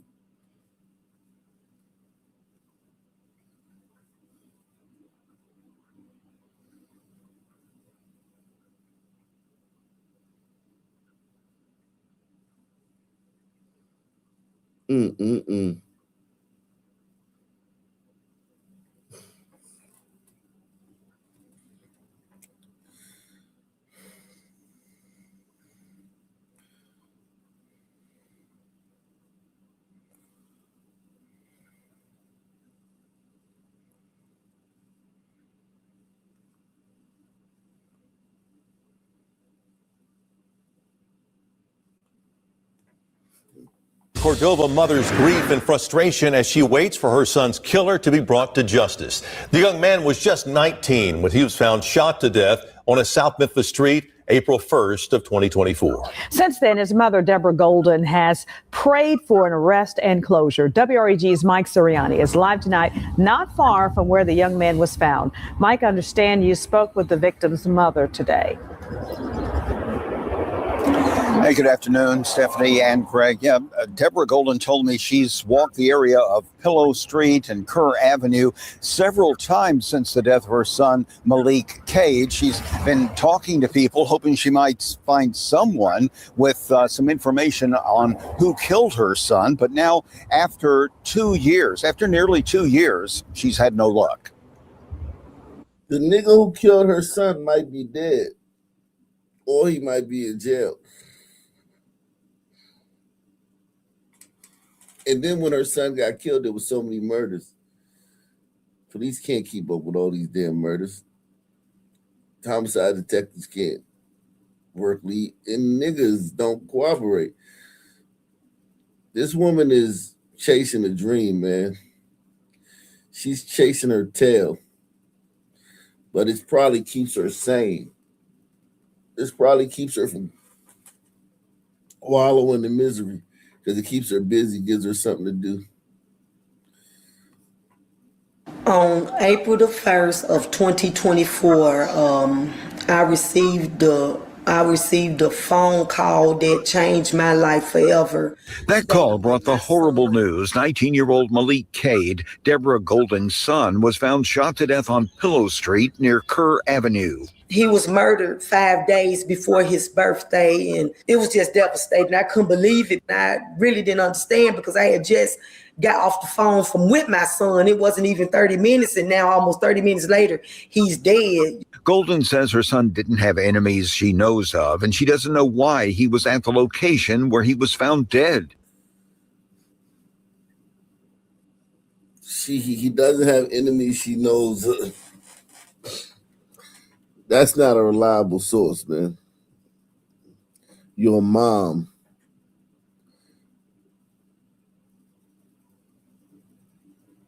That's not a reliable source at all, man. He knows of, and she doesn't know why he was at the location where he was found dead. At the time, Memphis police would only say they responded to a shooting in the 1400 block of Pillow, where a male was located and pronounced dead on the scene. Deborah Golden says her son died of gunshot wounds. He was a gentle giant. He had a heart of gold. I mean, anybody that seen him fell in love with him. So it was just hard to understand. Golden is frustrated and feels Memphis police have forgotten about the case. She's gone so far as to walk the area where her son was found dead, hoping someone might recall just the slightest bit of information that could lead to an arrest. I was nervous, but I was just persistent in trying to find out, what really happened to my child and to get people to help me to get justice. Golden also wonders why the Memphis Safe Task Force, which has made thousands of arrests, including dozens for homicide, can't help her get closure. And they're doing everything but trying to get my child justice. Yes, I'm upset about it, but I can't. My word is not being heard. She believes there are people who know what happened to her son and who's responsible. If you know anything, could you please say something? Say something. Shout out to Barry B. Barry B is in the building. Salute to Barry B, man. This is no way. Listen.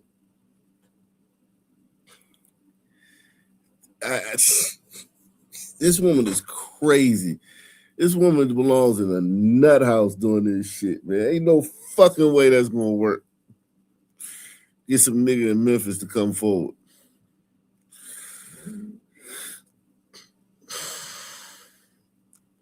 But there's hope. Look at this motherfucker.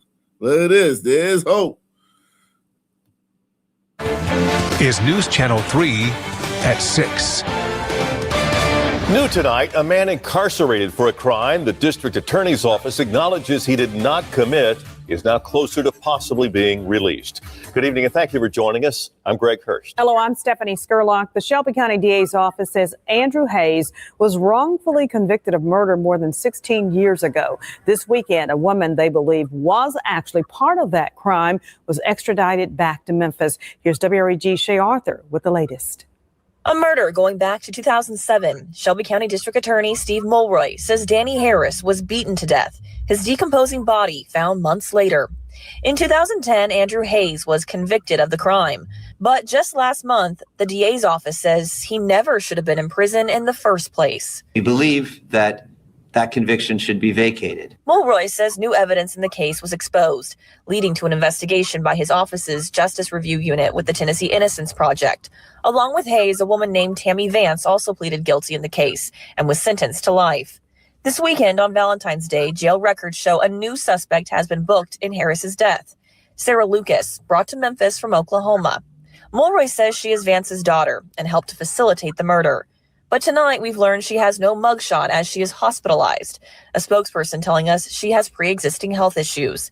And while Hayes initially confessed to the crime, we believe that was a wrongful, false confession. So he confessed to killing somebody he didn't kill?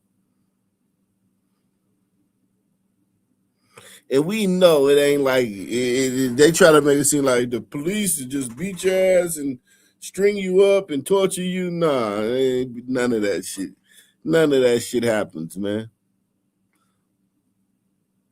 Why did this nigga confess to a homicide he didn't commit?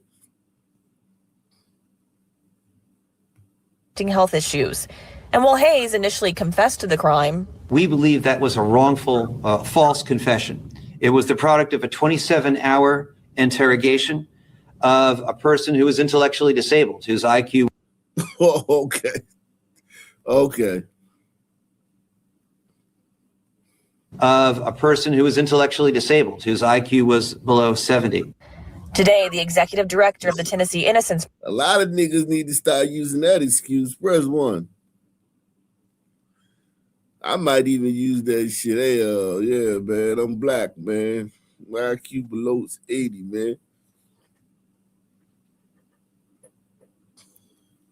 Damon Dennis says, our sons did a teen takeover in Bay Plaza, Brooklyn 2 days ago. We might have to check out New York, man. Director of the Tennessee Innocence Project told us Andrew Hayes is serving a sentence for a crime he did not commit. The Tennessee Innocence Project looks forward to presenting the evidence of his innocence in court. For your news leader, Shay Arthur, WREG News Channel 3. Hayes is set to appear before a judge later this week. His attorneys have filed a petition to vacate his conviction. Mulroy's office is not going to oppose the petition. We'll keep you updated with what happens.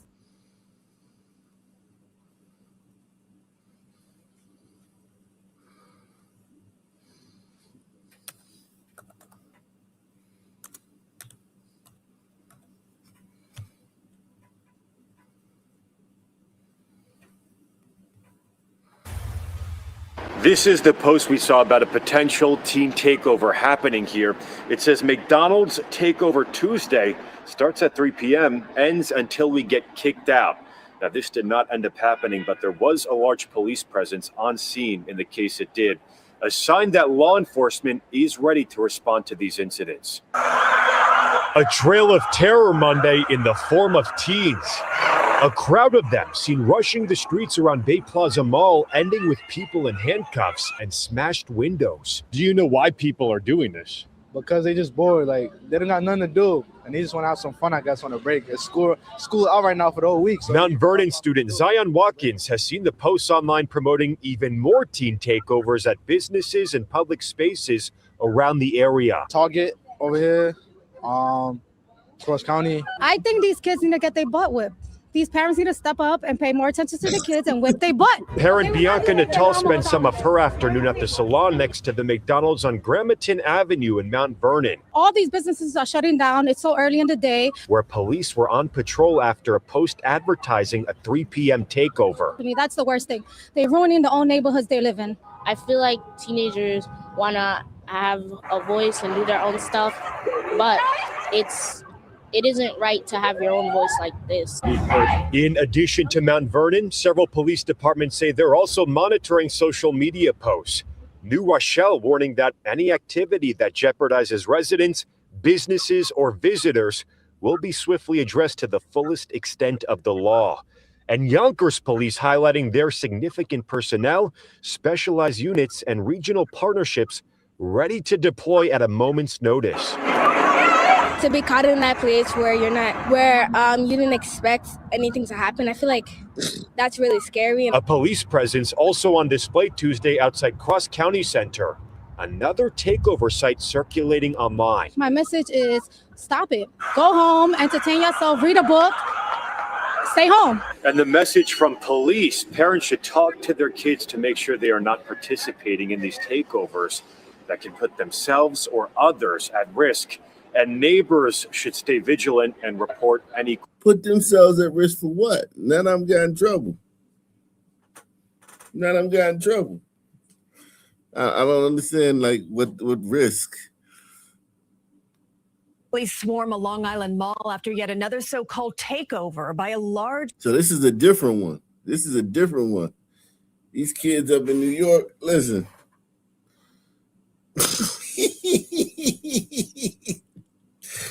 This is a different one. Police swarm a Long Island mall after yet another so-called takeover by a large group of young people that ended in 9 arrests.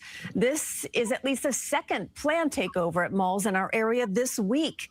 Naveen Dhaliwal has the story. Nassau police rushing to the scene for reports of a large group of teenagers at the Green Acres Mall in Valley Stream. It's the latest so-called mall takeover organized by young people through social media posts. The large group disrupting business and creating chaos. That is crazy. There are all these kids running up and down all over the place. We saw several young people, some wearing backpacks, being taken into custody. Mounted police combed the parking lot as the mall shut down. Aisha Hurley was inside shopping. Next thing you know, I can't come in and go out of the mall. Like we got locked in Akira for like 2 hours. This was the second mall takeover this week, the first in the Bronx on President's Day, and now some shopping mall security is keeping an extra close eye on their cameras.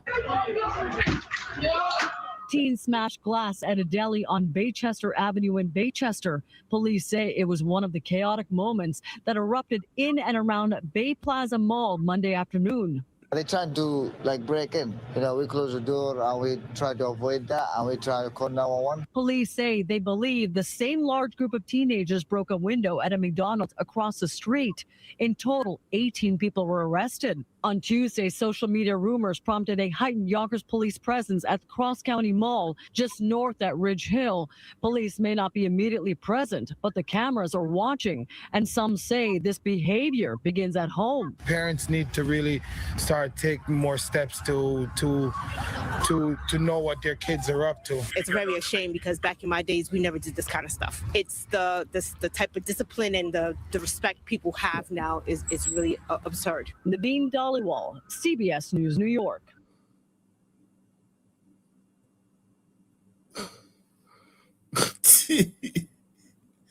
Wow.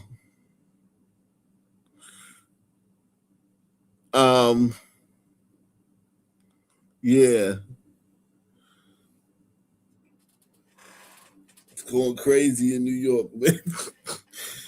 No, nobody, not one kid got in trouble and all that shit, did they? Did I miss it, or am I correct? Not one child got in trouble in all of that shit.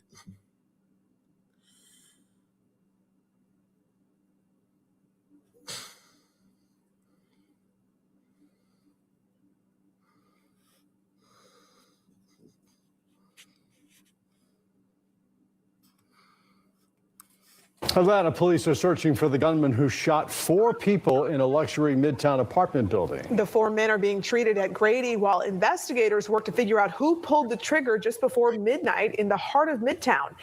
Fox 5's Angelique Proctor joins us with more on what people who live there in the area have to say. Angelique. Well, good evening to you both. Midtown is a popular part of town, really kind of like a place to be. But we talked to one resident who lives here at 903 Peachtree who says he is fed up and ready to move away from this location. That's crazy. I mean, I lived here for a little over a year. First time I've heard of any kind of violence like that. The walkable and urban Midtown Atlanta community is stunned after Atlanta police say 4 men were shot in one of the luxury apartments at 903 Peachtree Street. But once we talked to some residents who live inside the gorgeous high-rise, allegations of safety cracks started to show. It's horrible. It's unfortunate for those who got shot, but I feel like this situation was bound to happen. This 2-year resident who didn't want to show his face says things started deteriorating in 2024. You could see the change in the community over the years. What was the change? What was the change, guys? What do you think the change was? What do you think the change that he noticed was?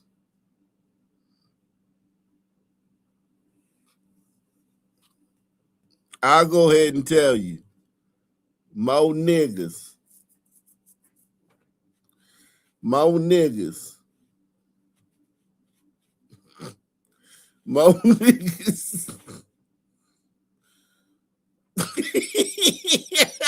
More niggas.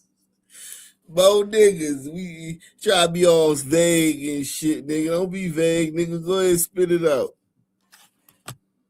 Spit that shit out, nigga. Allegations of safety cracks started to show. It's horrible. It's unfortunate for those who got shot, but I feel like this situation was bound to happen. This 2-year resident who didn't want to show his face says things started deteriorating in 2024. You could see the change in the community over the years. I overhear people talking about how easy it was to get in. Atlanta police say they found 3 men shot and a large quantity of narcotics out in the open. It's credible to believe that this is highly narcotics related. There's a large quantity of drugs inside. We don't know what transpired before. A 4th man drove himself to the hospital. With all the recent allegations of security problems, one resident says he wants out. This is getting out of hand. I will not be renewing my lease. And Atlanta police have not yet given a description of that gunman. That is the very latest from Midtown. Angelique Proctor, Fox 5 News. I understand their frustration and concern. Angelique, thanks. Yeah, 4 unsolved mysteries in your motherfucking apartment. God damn.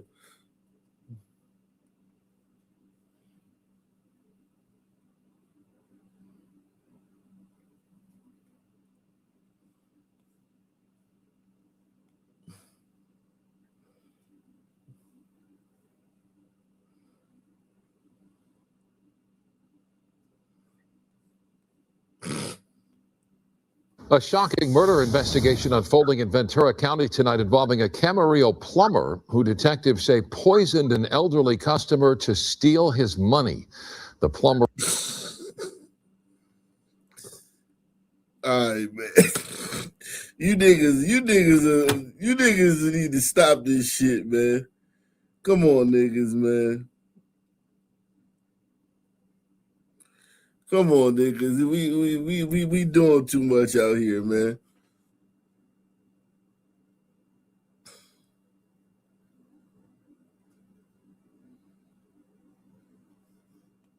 A shocking murder investigation unfolding in Ventura County tonight involving a Camarillo plumber who detectives say poisoned an elderly customer to steal his money. The plumber was already facing murder charges in connection with another homicide when detectives discovered the sinister plot. Mary Beth McDade is live in the KTLA News Center with the chilling details. MB. Mike and Chair, prosecutors were preparing their case against this Camarillo plumber for allegedly murdering a co-worker for financial gain. That's when they say they discovered some suspicious bank activity between the plumber and another man. That man had supposedly died of natural causes, but they say after exhuming his body, they learned he had actually been murdered with fentanyl.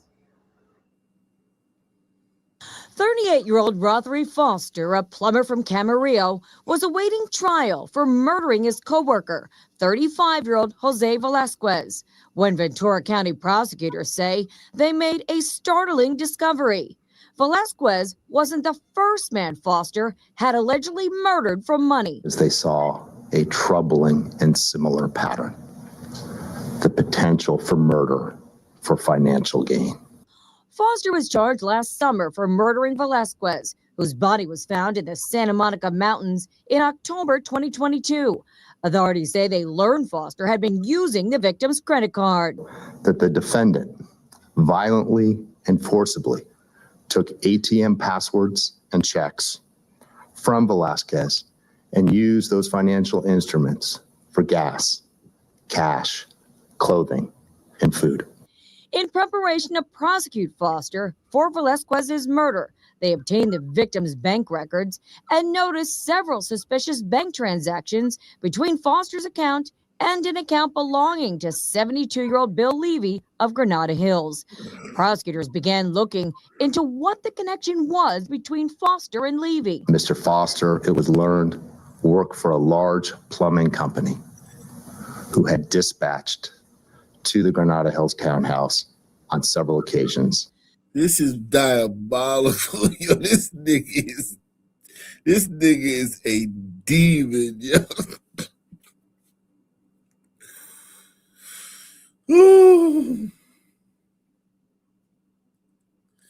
This nigga is a demon. A bad person, yo. Yo, this nigga is a demon.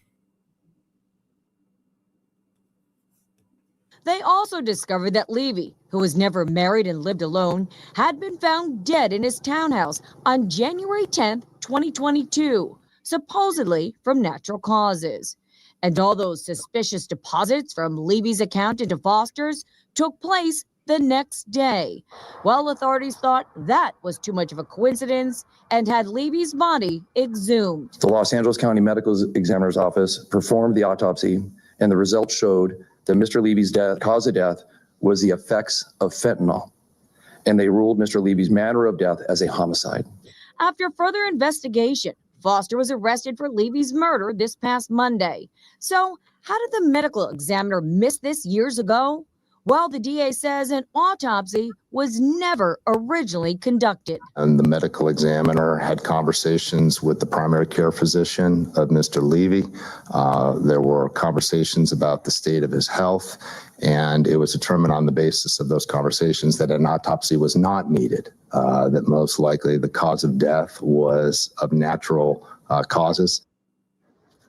Prosecutors say they've linked Foster to other crimes and other victims and tell us he has also served time in the early 2000s for manslaughter and assault with a deadly weapon. For now, reporting. Salute to Eric S. Eric S. Nation Hall of Fame in the building. Once again, Yo, this is a demon right here, man.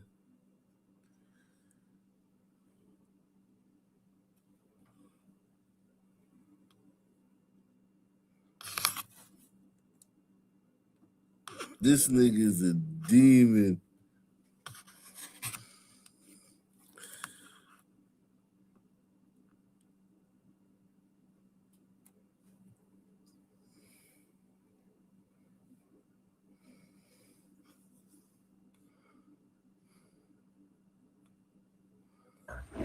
Only on NBC, he wants justice. Tonight, we're hearing from the South Bay man who says he was badly beaten on Valentine's Day at Santana Row after a group asked if he was affiliated with a gang. NBC Bay Area's Jocelyn Moran is live from the San Jose Police Department with the story. Jocelyn.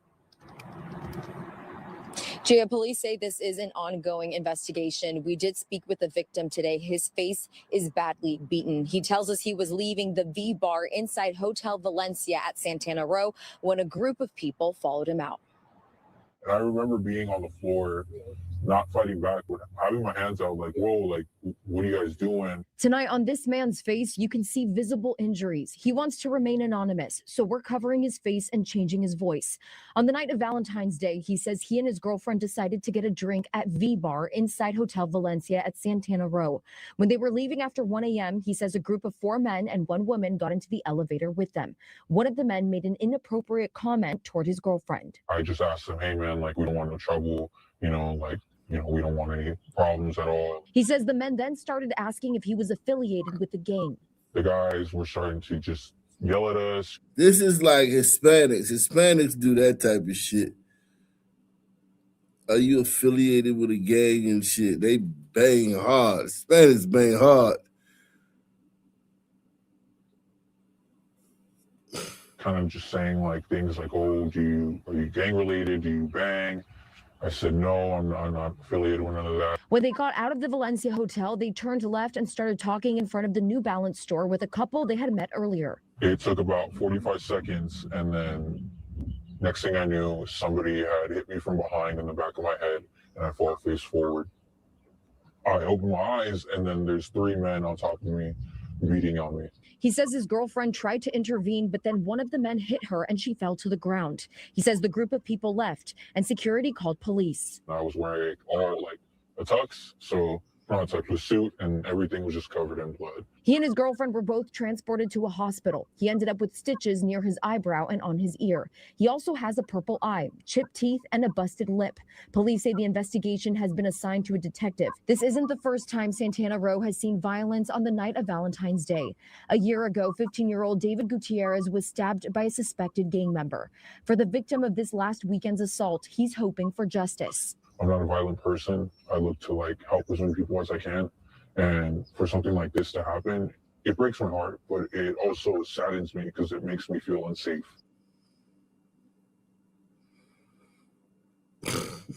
To Santana Row. I did ask him if he would go back. He said no, not after what happened to him. We did reach out to Santana Row as well about the incident and asked if security was present at the time.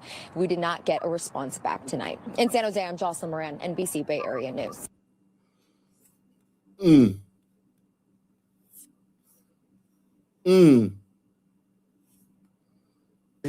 Outrage and frustration from the Bronx District Attorney over violent and deadly youth crime in her borough.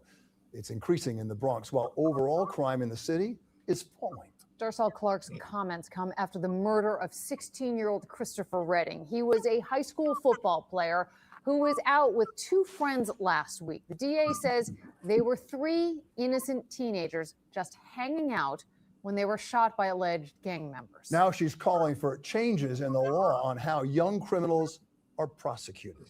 NJ Burkett with the story. He's live in Mott Haven. NJ.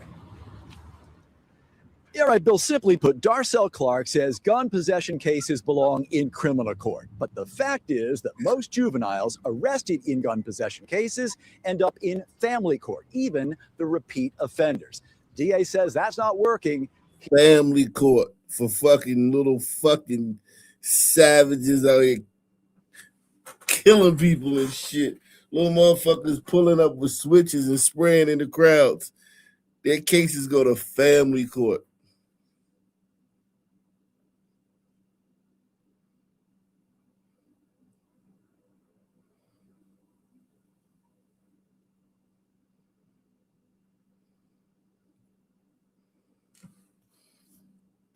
here in the Bronx.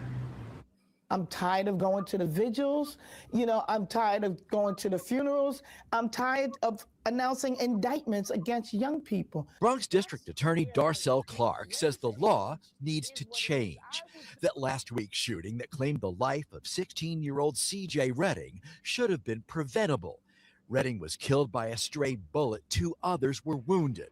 All 3 were innocent bystanders. A 17-year-old has been charged. 2 others are still being sought. At a vigil last night, CJ's parents were inconsolable, and Ms. Clark urged the accomplices to come forward. You were really angry last night, weren't you? No one should have to worry about whether or not they're going to be at the other end of a bullet. So I was angry because I'm tired of saying the same thing over and over. In 2018, state lawmakers passed the Raise the Age law, raising the age of criminal responsibility to 18. But Ms. Clark insists it's allowed teens to carry weapons with little or no fear of prosecution. She believes the law should be amended. I was angry because I'm tired of saying the same thing over and over. In 2018, that gap, man. That gap. Yo, what the fuck? Cook County, what's up, man? Cook County in the building, man. What's good? Ooh, look at that gap, man. Yeah, man. Everything all good with you?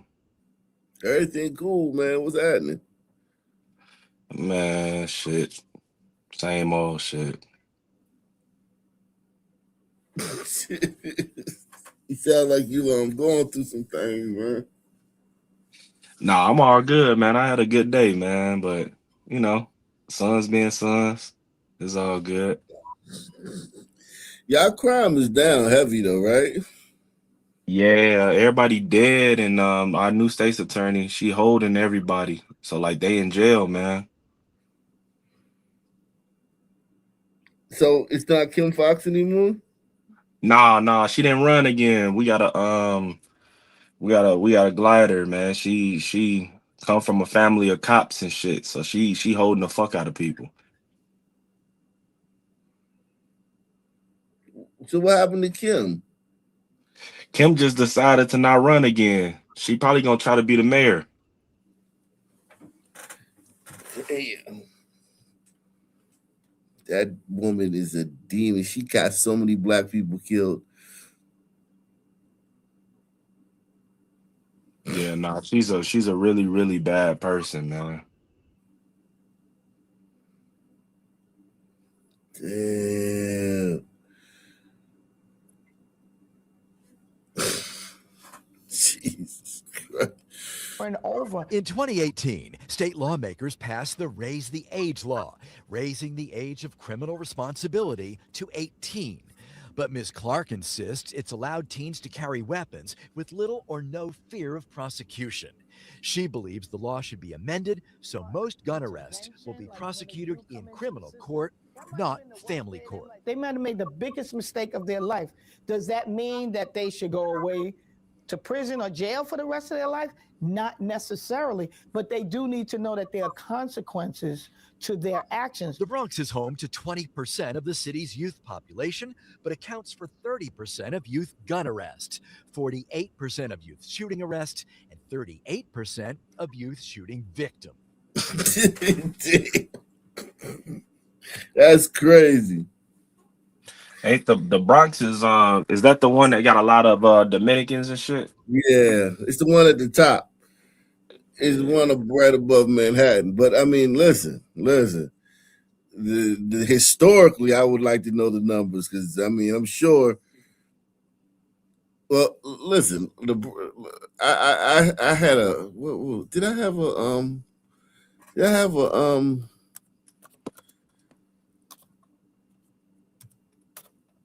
documentary on the Bronx, man? And I did. Yeah, here you go, right here. This goes to show you how the Bronx, man. This was the Bronx in the 80s. Look at that shit.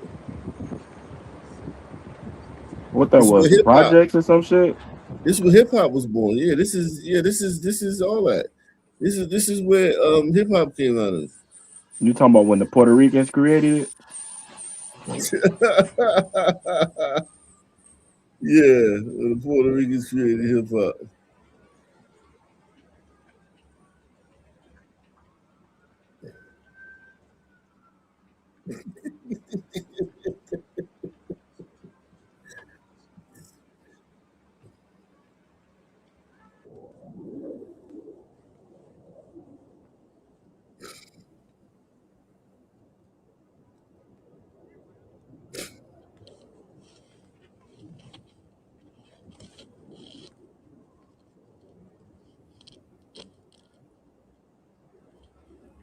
Yeah, that's what that shit looked like. So this is where the boogie down. Just a fucking wasteland. What the fuck was going on, though? Why the This fuck is the was it New like York that? most tourists see. The skyline of Manhattan with its Empire State Building and its canyons of skyscrapers. The real estate here is some of the most expensive in the world. Just a few minutes away, unseen by most visitors, lies a section of New York that has become an international symbol of urban decay. The South Bronx, 500 acres littered with devastated buildings and rubble. 50,000 apartments abandoned. It recalls Dresden after the bombing, London after the Blitz. But no enemy bombs destroyed this section of New York City. Just niggas. From the high-rent district of Manhattan to the South Bronx is only a 15-minute ride by subway. In the South Bronx, 3,000 buildings stand empty. Tin sheets and cinder blocks have been inserted into the doors and windows in a vain effort to keep thieves and squatters out. Almost 500,000 people still live on these streets. And yet the decay continues to spread from building to building, from block to block.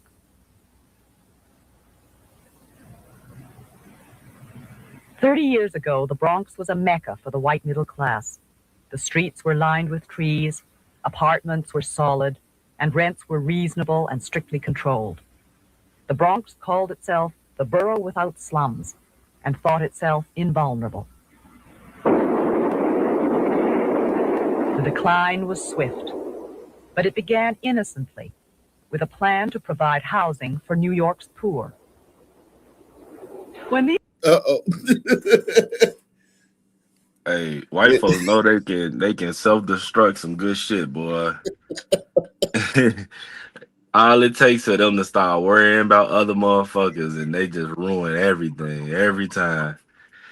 Hey, life is so good here. You know, we should open this up for, the less fortunate. Shit crazy.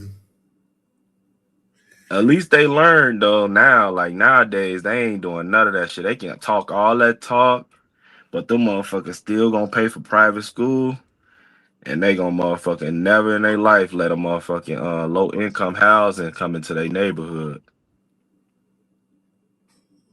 White people are insane. The fact that they had the Bronx is bananas. These massive housing projects went up, the Jews, the Irish, and the Italians began to move out. The South Bronx became a ghetto of the very poor, who were mainly black and Puerto Rican.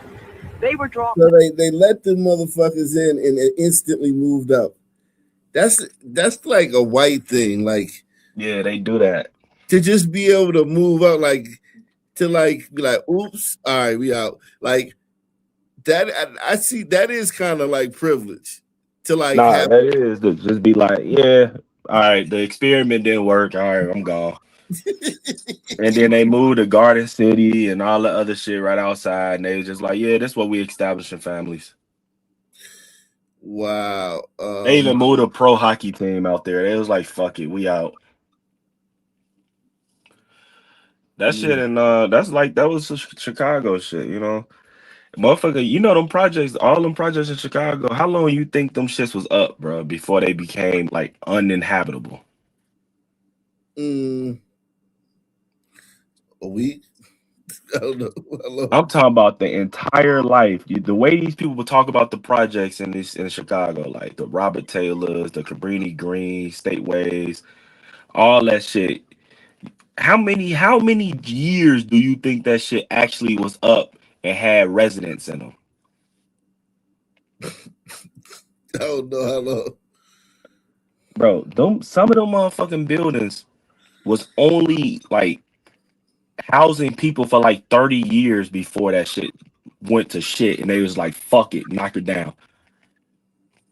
Damn. Like the longest ones was like 45 years. Like them shits did not last long, and people talk about it as if they had generations and generations and generations living in that shit. But in all actuality, it was only max 2 because they only was up for fucking 45 to 50 years or some shit. Some of them shits was only up like 35 years. Telling you, man. Like they fucked that shit up immediately.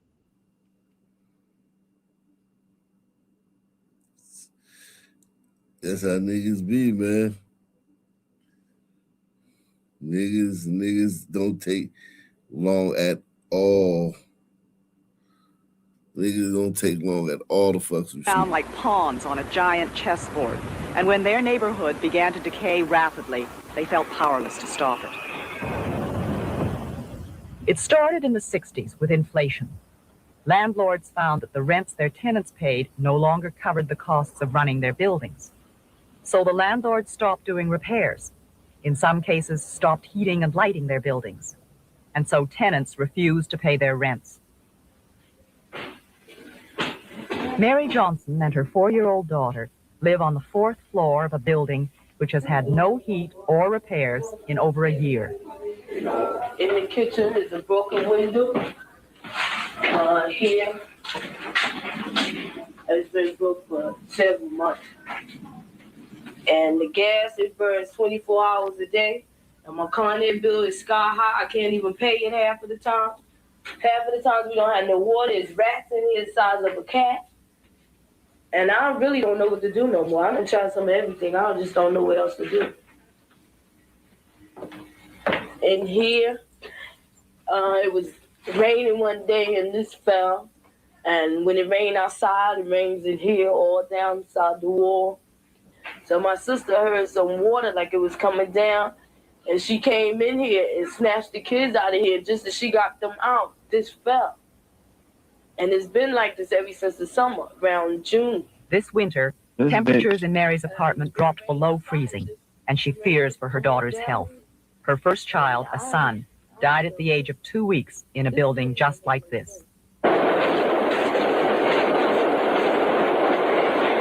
If she's lucky, the welfare department will move Mary and her family out. Her building will eventually fall, like thousands of others in the South Bronx, into decay. With no one to pay rent, landlords let garbage accumulate in their courtyard, let graffiti cover the walls, let broken windows go unmended. Then they walk away. There's no one to pay taxes, so the city government has claimed half these buildings, but it cannot afford to make them livable. Many have been torn down. In some places, the money runs out before the job is done. There were tenants who stayed and fought. A group organized to buy and restore 1/2 of this stately stone building on Anderson Avenue. They were led by Mary Blassingame. But if you were born and raised in the Bronx and you've been here, as long as I've been here, you've seen the whole spectrum of the Bronx. And you lived here when it was a beautiful neighborhood. And it's true that the other people came in and it started deteriorating. This building was a Jewish building. And when it started deteriorating, they moved out and they started letting the minorities in. The landlords take advantage of the blacks. When the whites went, they let the blacks in. Then they rents doubled, tripled. They gave less service. They started speculating. There are things they wouldn't do as the white group. Because a lot of things had to do, we didn't know our rights. When the What you think about that? The blacks say, man, you know, when the whites moved out, man, and we know who owns these apartment buildings, right, in the Bronx. They started acting funny. The landlord started acting funny.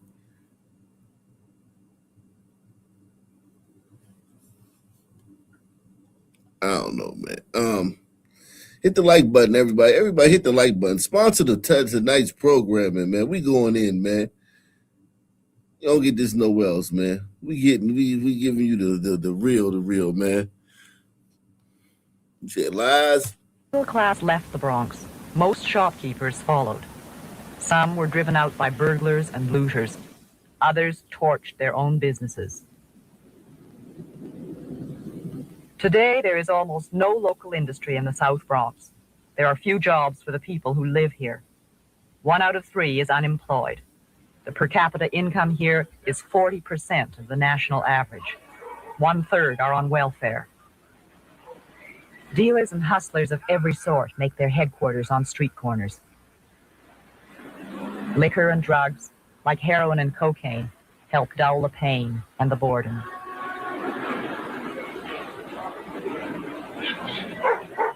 Bands of wild dogs share the streets of the South Bronx with the people who are stuck here.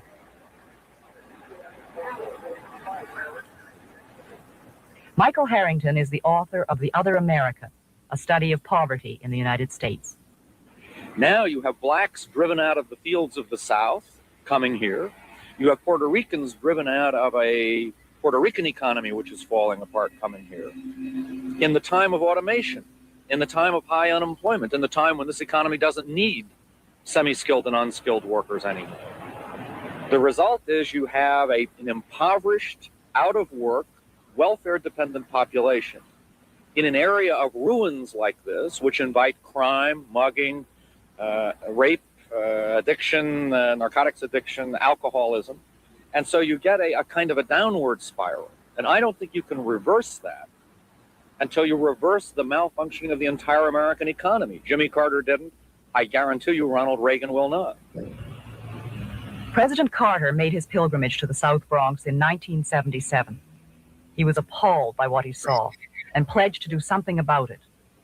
After that visit, $200 million of federal funds sank into the South Bronx almost without a trace. Ronald Reagan followed in Carter's steps when he ran for president almost 2 years ago. South Bronxites greeted Reagan with jeers and the bitterness born out of too many broken promises. They demanded to know if he had a plan that would provide jobs and homes for this area. I am trying to tell you that I know now there is no program or promise that a president can make that the federal government can come in and wave a wand and do this. If you will listen for a minute, what I'm trying to tell you is I can't do a damn thing for you if I don't get elected. Since Reagan's election as president, unemployment rates have risen and job creation programs have been cut. No new funds have been allotted for housing restoration or urban renewal. The devastation of the South Bronx continues. About 200 buildings are abandoned each year. They become vertical quarries. Almost anything that can be sold as scrap is ripped out. Bathroom fixtures, lead pipes, copper wiring. The men who ravage these buildings are called strippers. An underground economy flourishes here. Piece by piece, the South Bronx is being sold to scrap dealers. Wow. Unbelievable, man.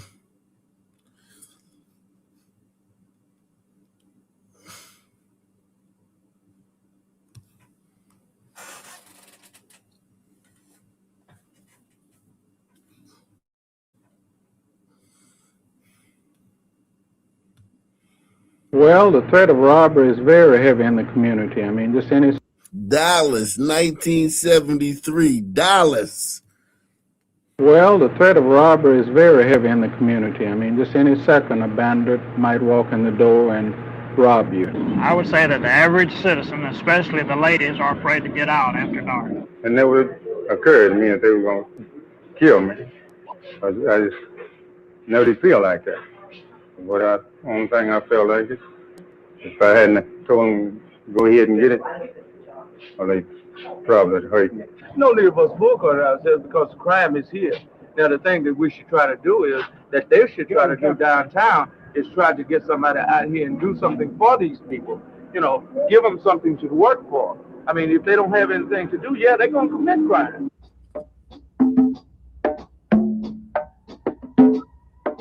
In his book, Crime in America, former Attorney General Ramsey Clark wrote, "When you put poor education, poor employment, poor housing, and poor health on the map, and then put high crime on the map, you've marked the same place every time. We breed our crime." In Dallas, that violent place on the map, where more than half of the major crimes occur, is the ghetto. It covers less than 1/10 of the city, but contains most of the rape, murder, burglary, robbery, and assault. And most of it is black crime. In 1972, blacks were involved either as perpetrators or victims in almost 2/3 of all violent crime. Drive through the narrow streets in the major crime belt here. Along 1973. Murder, burglary, robbery, and assault. And most of it is black crime. In 1972, blacks were involved either as perpetrators or victims in almost 2/3 of all violent crime. Drive through the narrow streets in the major crime belt here. Along Hall Street near Roseland. You pass the Busy Bee Cafe, the Red Door, Black Gale's Domino Parlor, the Congo Club, the Ascot Room. This is the pastime sanctuary for the men who consume barbecue, hot links, Ripple, and Thunderbird wines. So why is it also the sanctuary for most of the city's crime? We have more people on the street. We have more people in this area than you do have in the other areas of Dallas. I'm sure that would account for part of the statistic. It's a number of things behind crime. For one thing, most of these guys can't get any jobs. You know, the young fellas can't get any jobs, and they're idling around and so forth. And it's just a problem. About 90% of the major crimes committed are not committed by the people in the ghetto, people in other areas. But it's just a poverty area, and these young boys don't have any food or any money, and they're going to take some means of getting it. Well, I don't believe it's really, you can classify it as a low-income area where you have a high concentration of people in one specific area, and these people don't have any place else to go but out on the streets.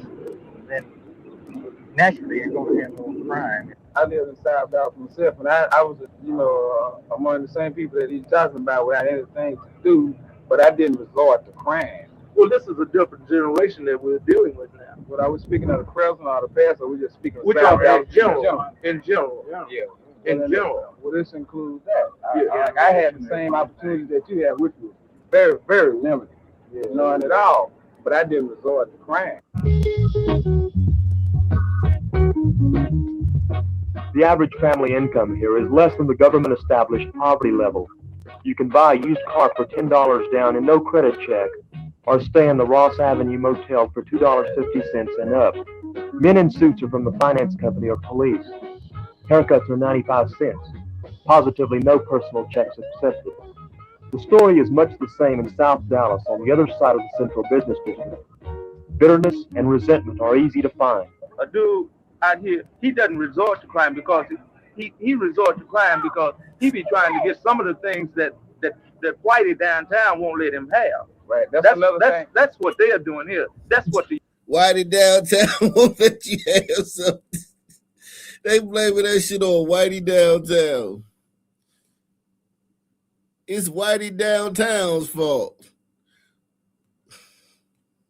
Bitterness and resentment are easy to find. A dude out here, he doesn't resort to crime because he resorts to crime because he be trying to get some of the things that Whitey downtown won't let him have. Right. That's another thing. That's what they are doing here. That's what the young people are doing. They say it's a dope problem, a prostitution, but I don't think that's basically what it is.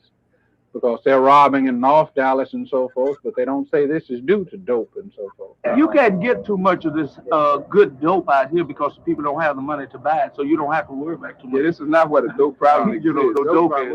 Because they can't afford the dope that the people have in Highland Park, Far North Dallas, or places But like this that. is true. I've been dealing in the service station business for the last 49 years. And the service station is one thing that people expect something to happen, but don't know when, what time. When we were going to school, we were afraid to go to jail. But now kids don't care nothing about going to jail. South Boulevard is not far away. The homes there once were showplaces of the city. In Highland Park, similar buildings line Beverly Drive, restored to beautiful conditions, selling for $75,000 and more. But in South Dallas, they will continue to die, and a sprawling public housing project will be erected in their place someday. One of those who has seen the ghetto deteriorate over the past 46 years is Theodore Greer, a successful bail bondsman who has worked in this poverty area since 1926. I doubt very seriously if there's any very much hope for this area ever developing again to where it once was. I believe it'll go industrial, expressways, or manufacturers, or something that come up in here. It's pretty close in out here. What about the people here? Are they scared of some of the things that have happened in the past? Well, the people here now, I don't think, Fred, because the ones who I think be around here now, you play the part.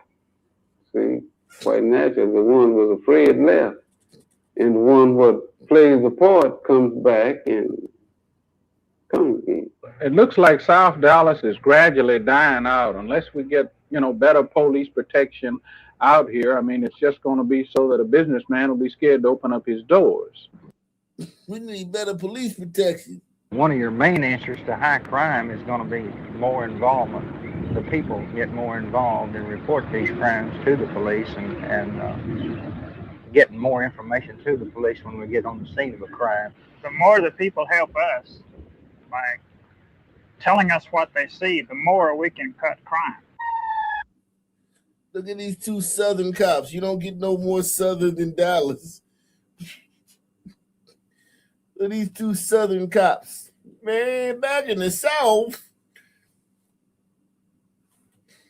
the white cops was racist. And getting more information to the police when we get on the scene of a crime. The more the people help us by telling us what they see, the more we can cut crime. Crime? Poverty. How are the two related? Clearly not all poverty causes crime. Otherwise, all the poor and only the poor would be criminals. Let's be frank with ourselves. We're in the ghetto. We don't have any money. They said this is the ghetto, and they make us feel like it's the ghetto. It's getting worse, in my opinion. And the reason why I say that is due to the street conditions where the city or the contractors are dragging with the work, not getting it finished, and the police can't get in and out as rapidly as they need to. That's the first time I'd ever been robbed. I had never been robbed. They have never bothered me. Is it then learned in the slums, like a rhyme for skipping rope, inherited, motivated by a frustrated desire for the good life as shown on television, due to broken homes or welfare, due to a sense that men lack power over their destinies, or promoted by the fatalistic bravado men use for survival in the ghetto? Definitely, poverty and crime is interrelated. The guy is not going to let his family go hungry, you see, without robbing. If he have to kill somebody, he will.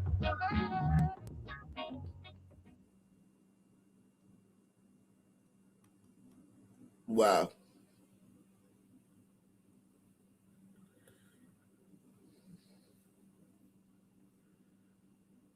So niggas fucked Dallas up, man.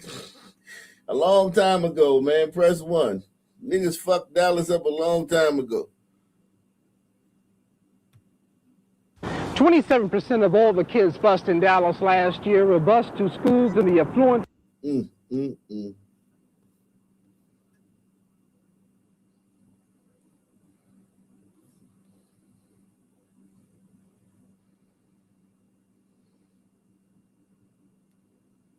I'm John Beer, and this is Jack Stabman and Smiley Moore. And we're at the Up the Country Fest #2 out of Southlake, Texas. What is this, a movie or something? A pop festival today is a Boomers want us to believe that they was running around in fear of these motherfuckers. Press 1. The average boomer today sells us the story that I ain't have shit. I ain't have shit. 2, I was shaking in my boots every time I left my house because of these motherfuckers.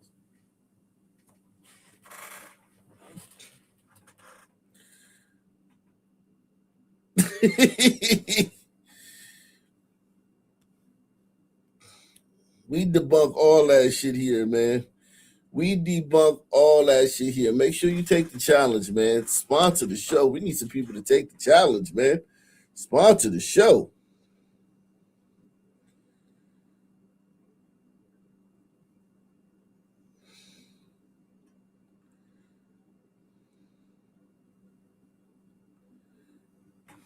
Sponsor the show. And we're at the Up the Country Fest #2 out of Southlake, Texas. What is this, a movie or something? A pop festival today is a place for people to get together and have a good time. When big business comes in, they charge an exuberant amount of money for just necessities, you know what I mean? Like water, Woodstock water, it costs money for water. Cigarettes, $1 a package. You know what I mean? You come to have a good time, to get away from it all, and you're hit. You know, you want to leave this city and come up to the country. You're hit by it. And that's what we're trying to eliminate, to get around. Our prices here are really reasonable, and we have an array of things to eat. Well, I just come out here and what? And assume that position.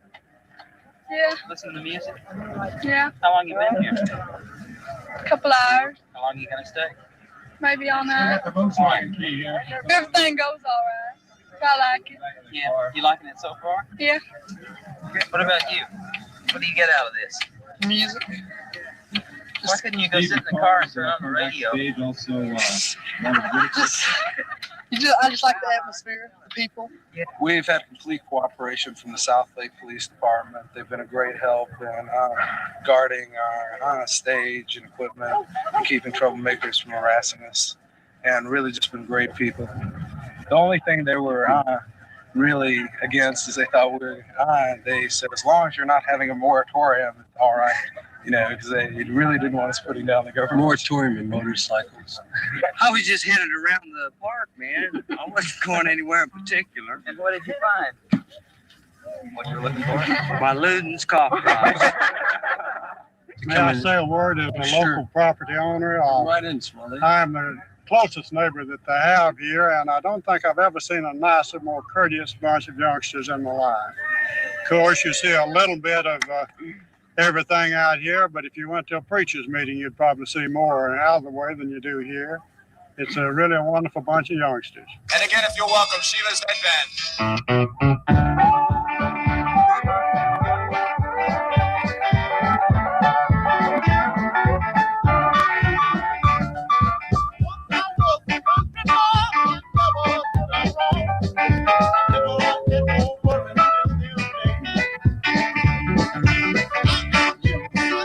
These the people that was allegedly chasing your grandparents around, man. Chasing your parents and your grandparents around. Allegedly. Allegedly.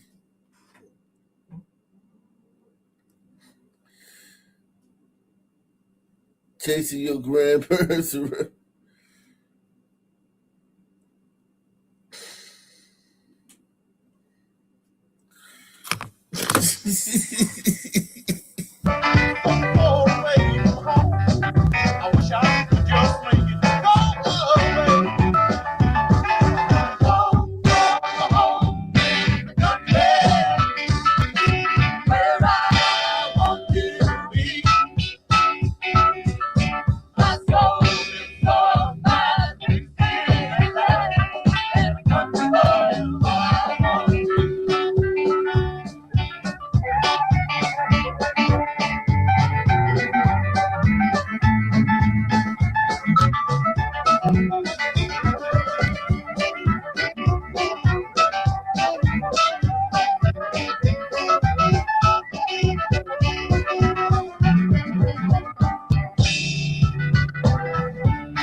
Holy shit.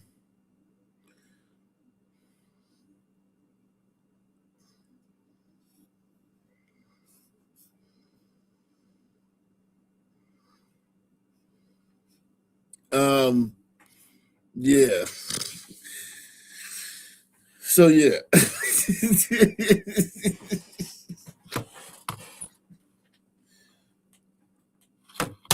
These people was going seeking out black people, and hey, after this, what do you want to do after this, Jim Bob?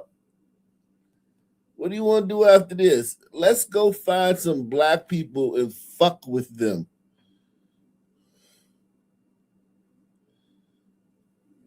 Oh, really? You want to go find some black people and go fuck with them and give them a hard time? All right, cool. Sounds...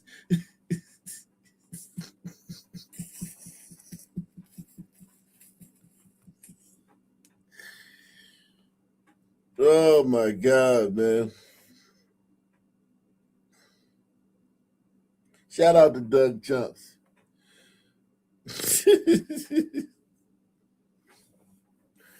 It sound like a band, man. The music ain't bad for some live music. That ain't bad for live music. Probably need to be mixed, the PA system and whatnot. But that. But yeah, these are the people that were going around. After this, they were going to go seek out some black people. They were going to go into the black neighborhood, look for some black people to go fuck with. Call them boys. Go walk up on the black dudes and call them boys and shit. Around the park, man. I wasn't going. Place I live.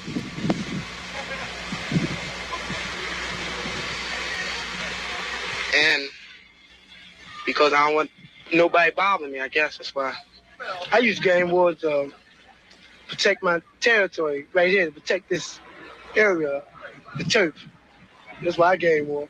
Oh yeah! Oh yeah! Oh yeah! Oh yeah! Oh yeah! Oh yeah! Oh yeah! Oh yeah! Up on the roof. Oh yeah! 100 proof. Oh yeah! It's in my spine. Oh yeah! That's okay, why? Oh yeah! Then we be on Darren Street, right?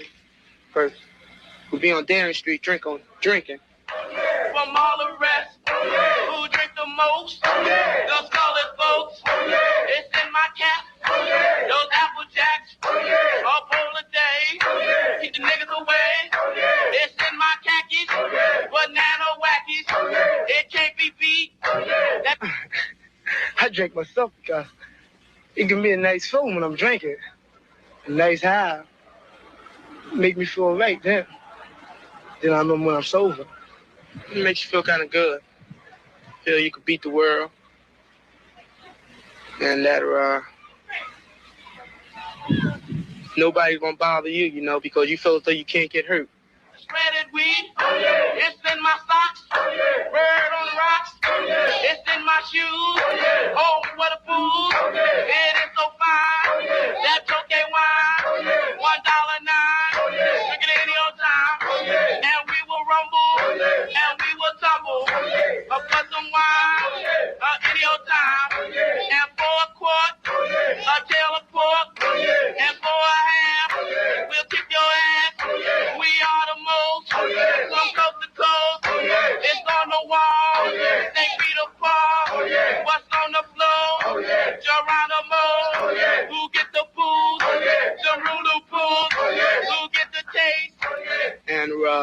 Leach and Marvin, they leave because they going over to mess with these girls. So when they go around the corner, John Lee gang around there again. Hey, man, these brothers better watch out because the mamas and the papas is coming to get them, man. The fucking Beatles are on their way to this neighborhood to fuck with them as soon as that festival's over. These black guys better watch out, man. But we had asked him where was he from, and he said he was from 12th and Oxford. And so at that time, during the time we was gang warring, because we had moved on the runner anyway, and that time we had moved in on him. I took a stroll by the poplar streetscape. I know I shouldn't, it was really too late. There they gathered 100 thick. I ran around and found myself a big stick.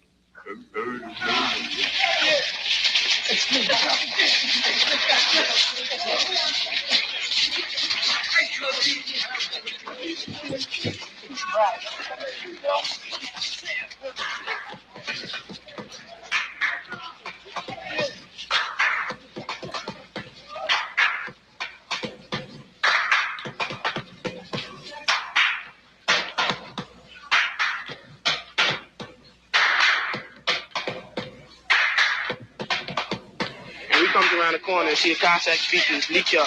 So then we jump in and start fighting. And then they run away. When they run away, we catch one of them and we stomp him.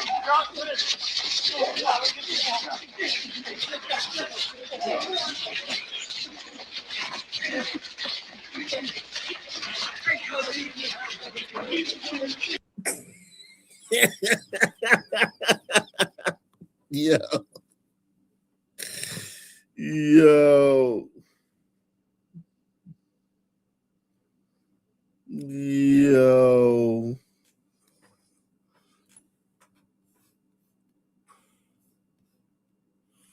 Shout out to David Dennis. You know, watch out, sons. Here come the Beach Boys. Holy shit. Yeah, the Beach Boys coming. Beach Boys coming and look all these dudes in the eye and call them boy.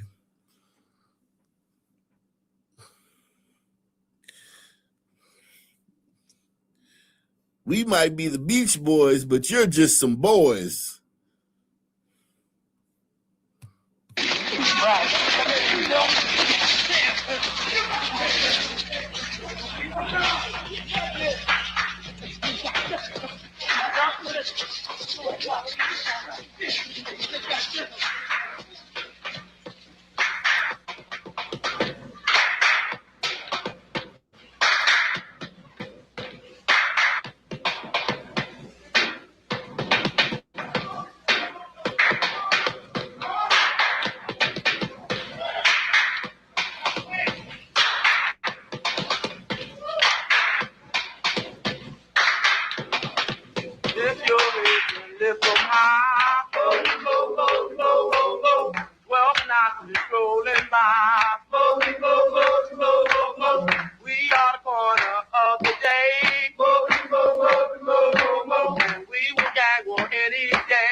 After we go back around and we see JB, he didn't go with us. JB stayed with the wine.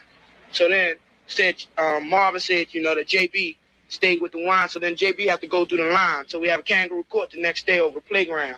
And JB tells his story, and Marvin tells his story, and me, Charles, and Leach would be the judges. So after JB tells his story, me and Leach and Charles say, well, he got to go through the line. So then we take him over to the playground, and he goes through the line.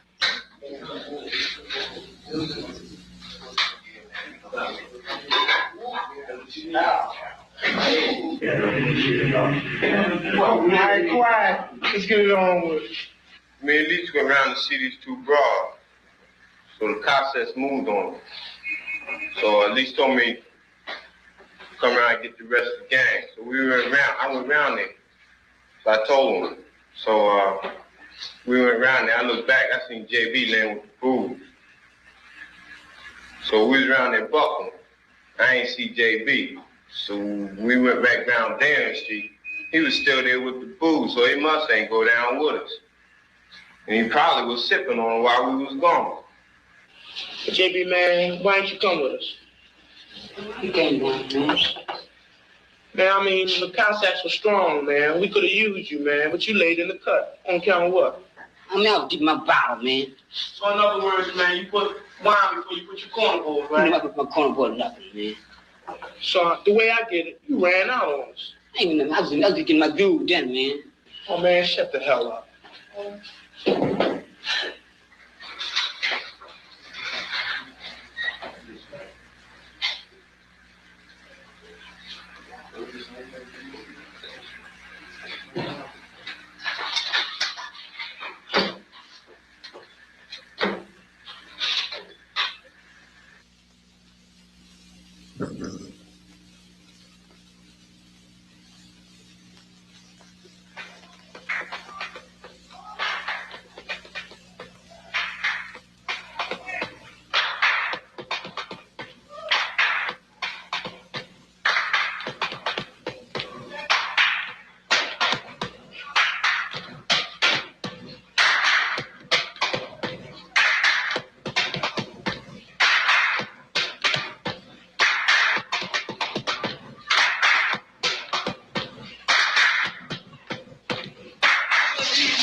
On that note, man, great show, guys, man. Great show, guys, man. We coming to you, man. It's what it is, man. It is what it is, man. We gonna keep banging the same shit, man. We gonna keep banging the same shit, man. We the only ones, man, that debunk this shit on a regular basis. Everything's a lie. Everything's a lie. Everything. All of their narratives are lies.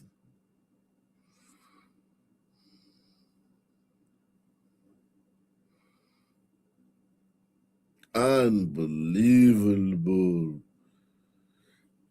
Everybody hit the like button, man, on the way out, man. Share this video, man. Live and direct. Sponsor the show. Support the channel.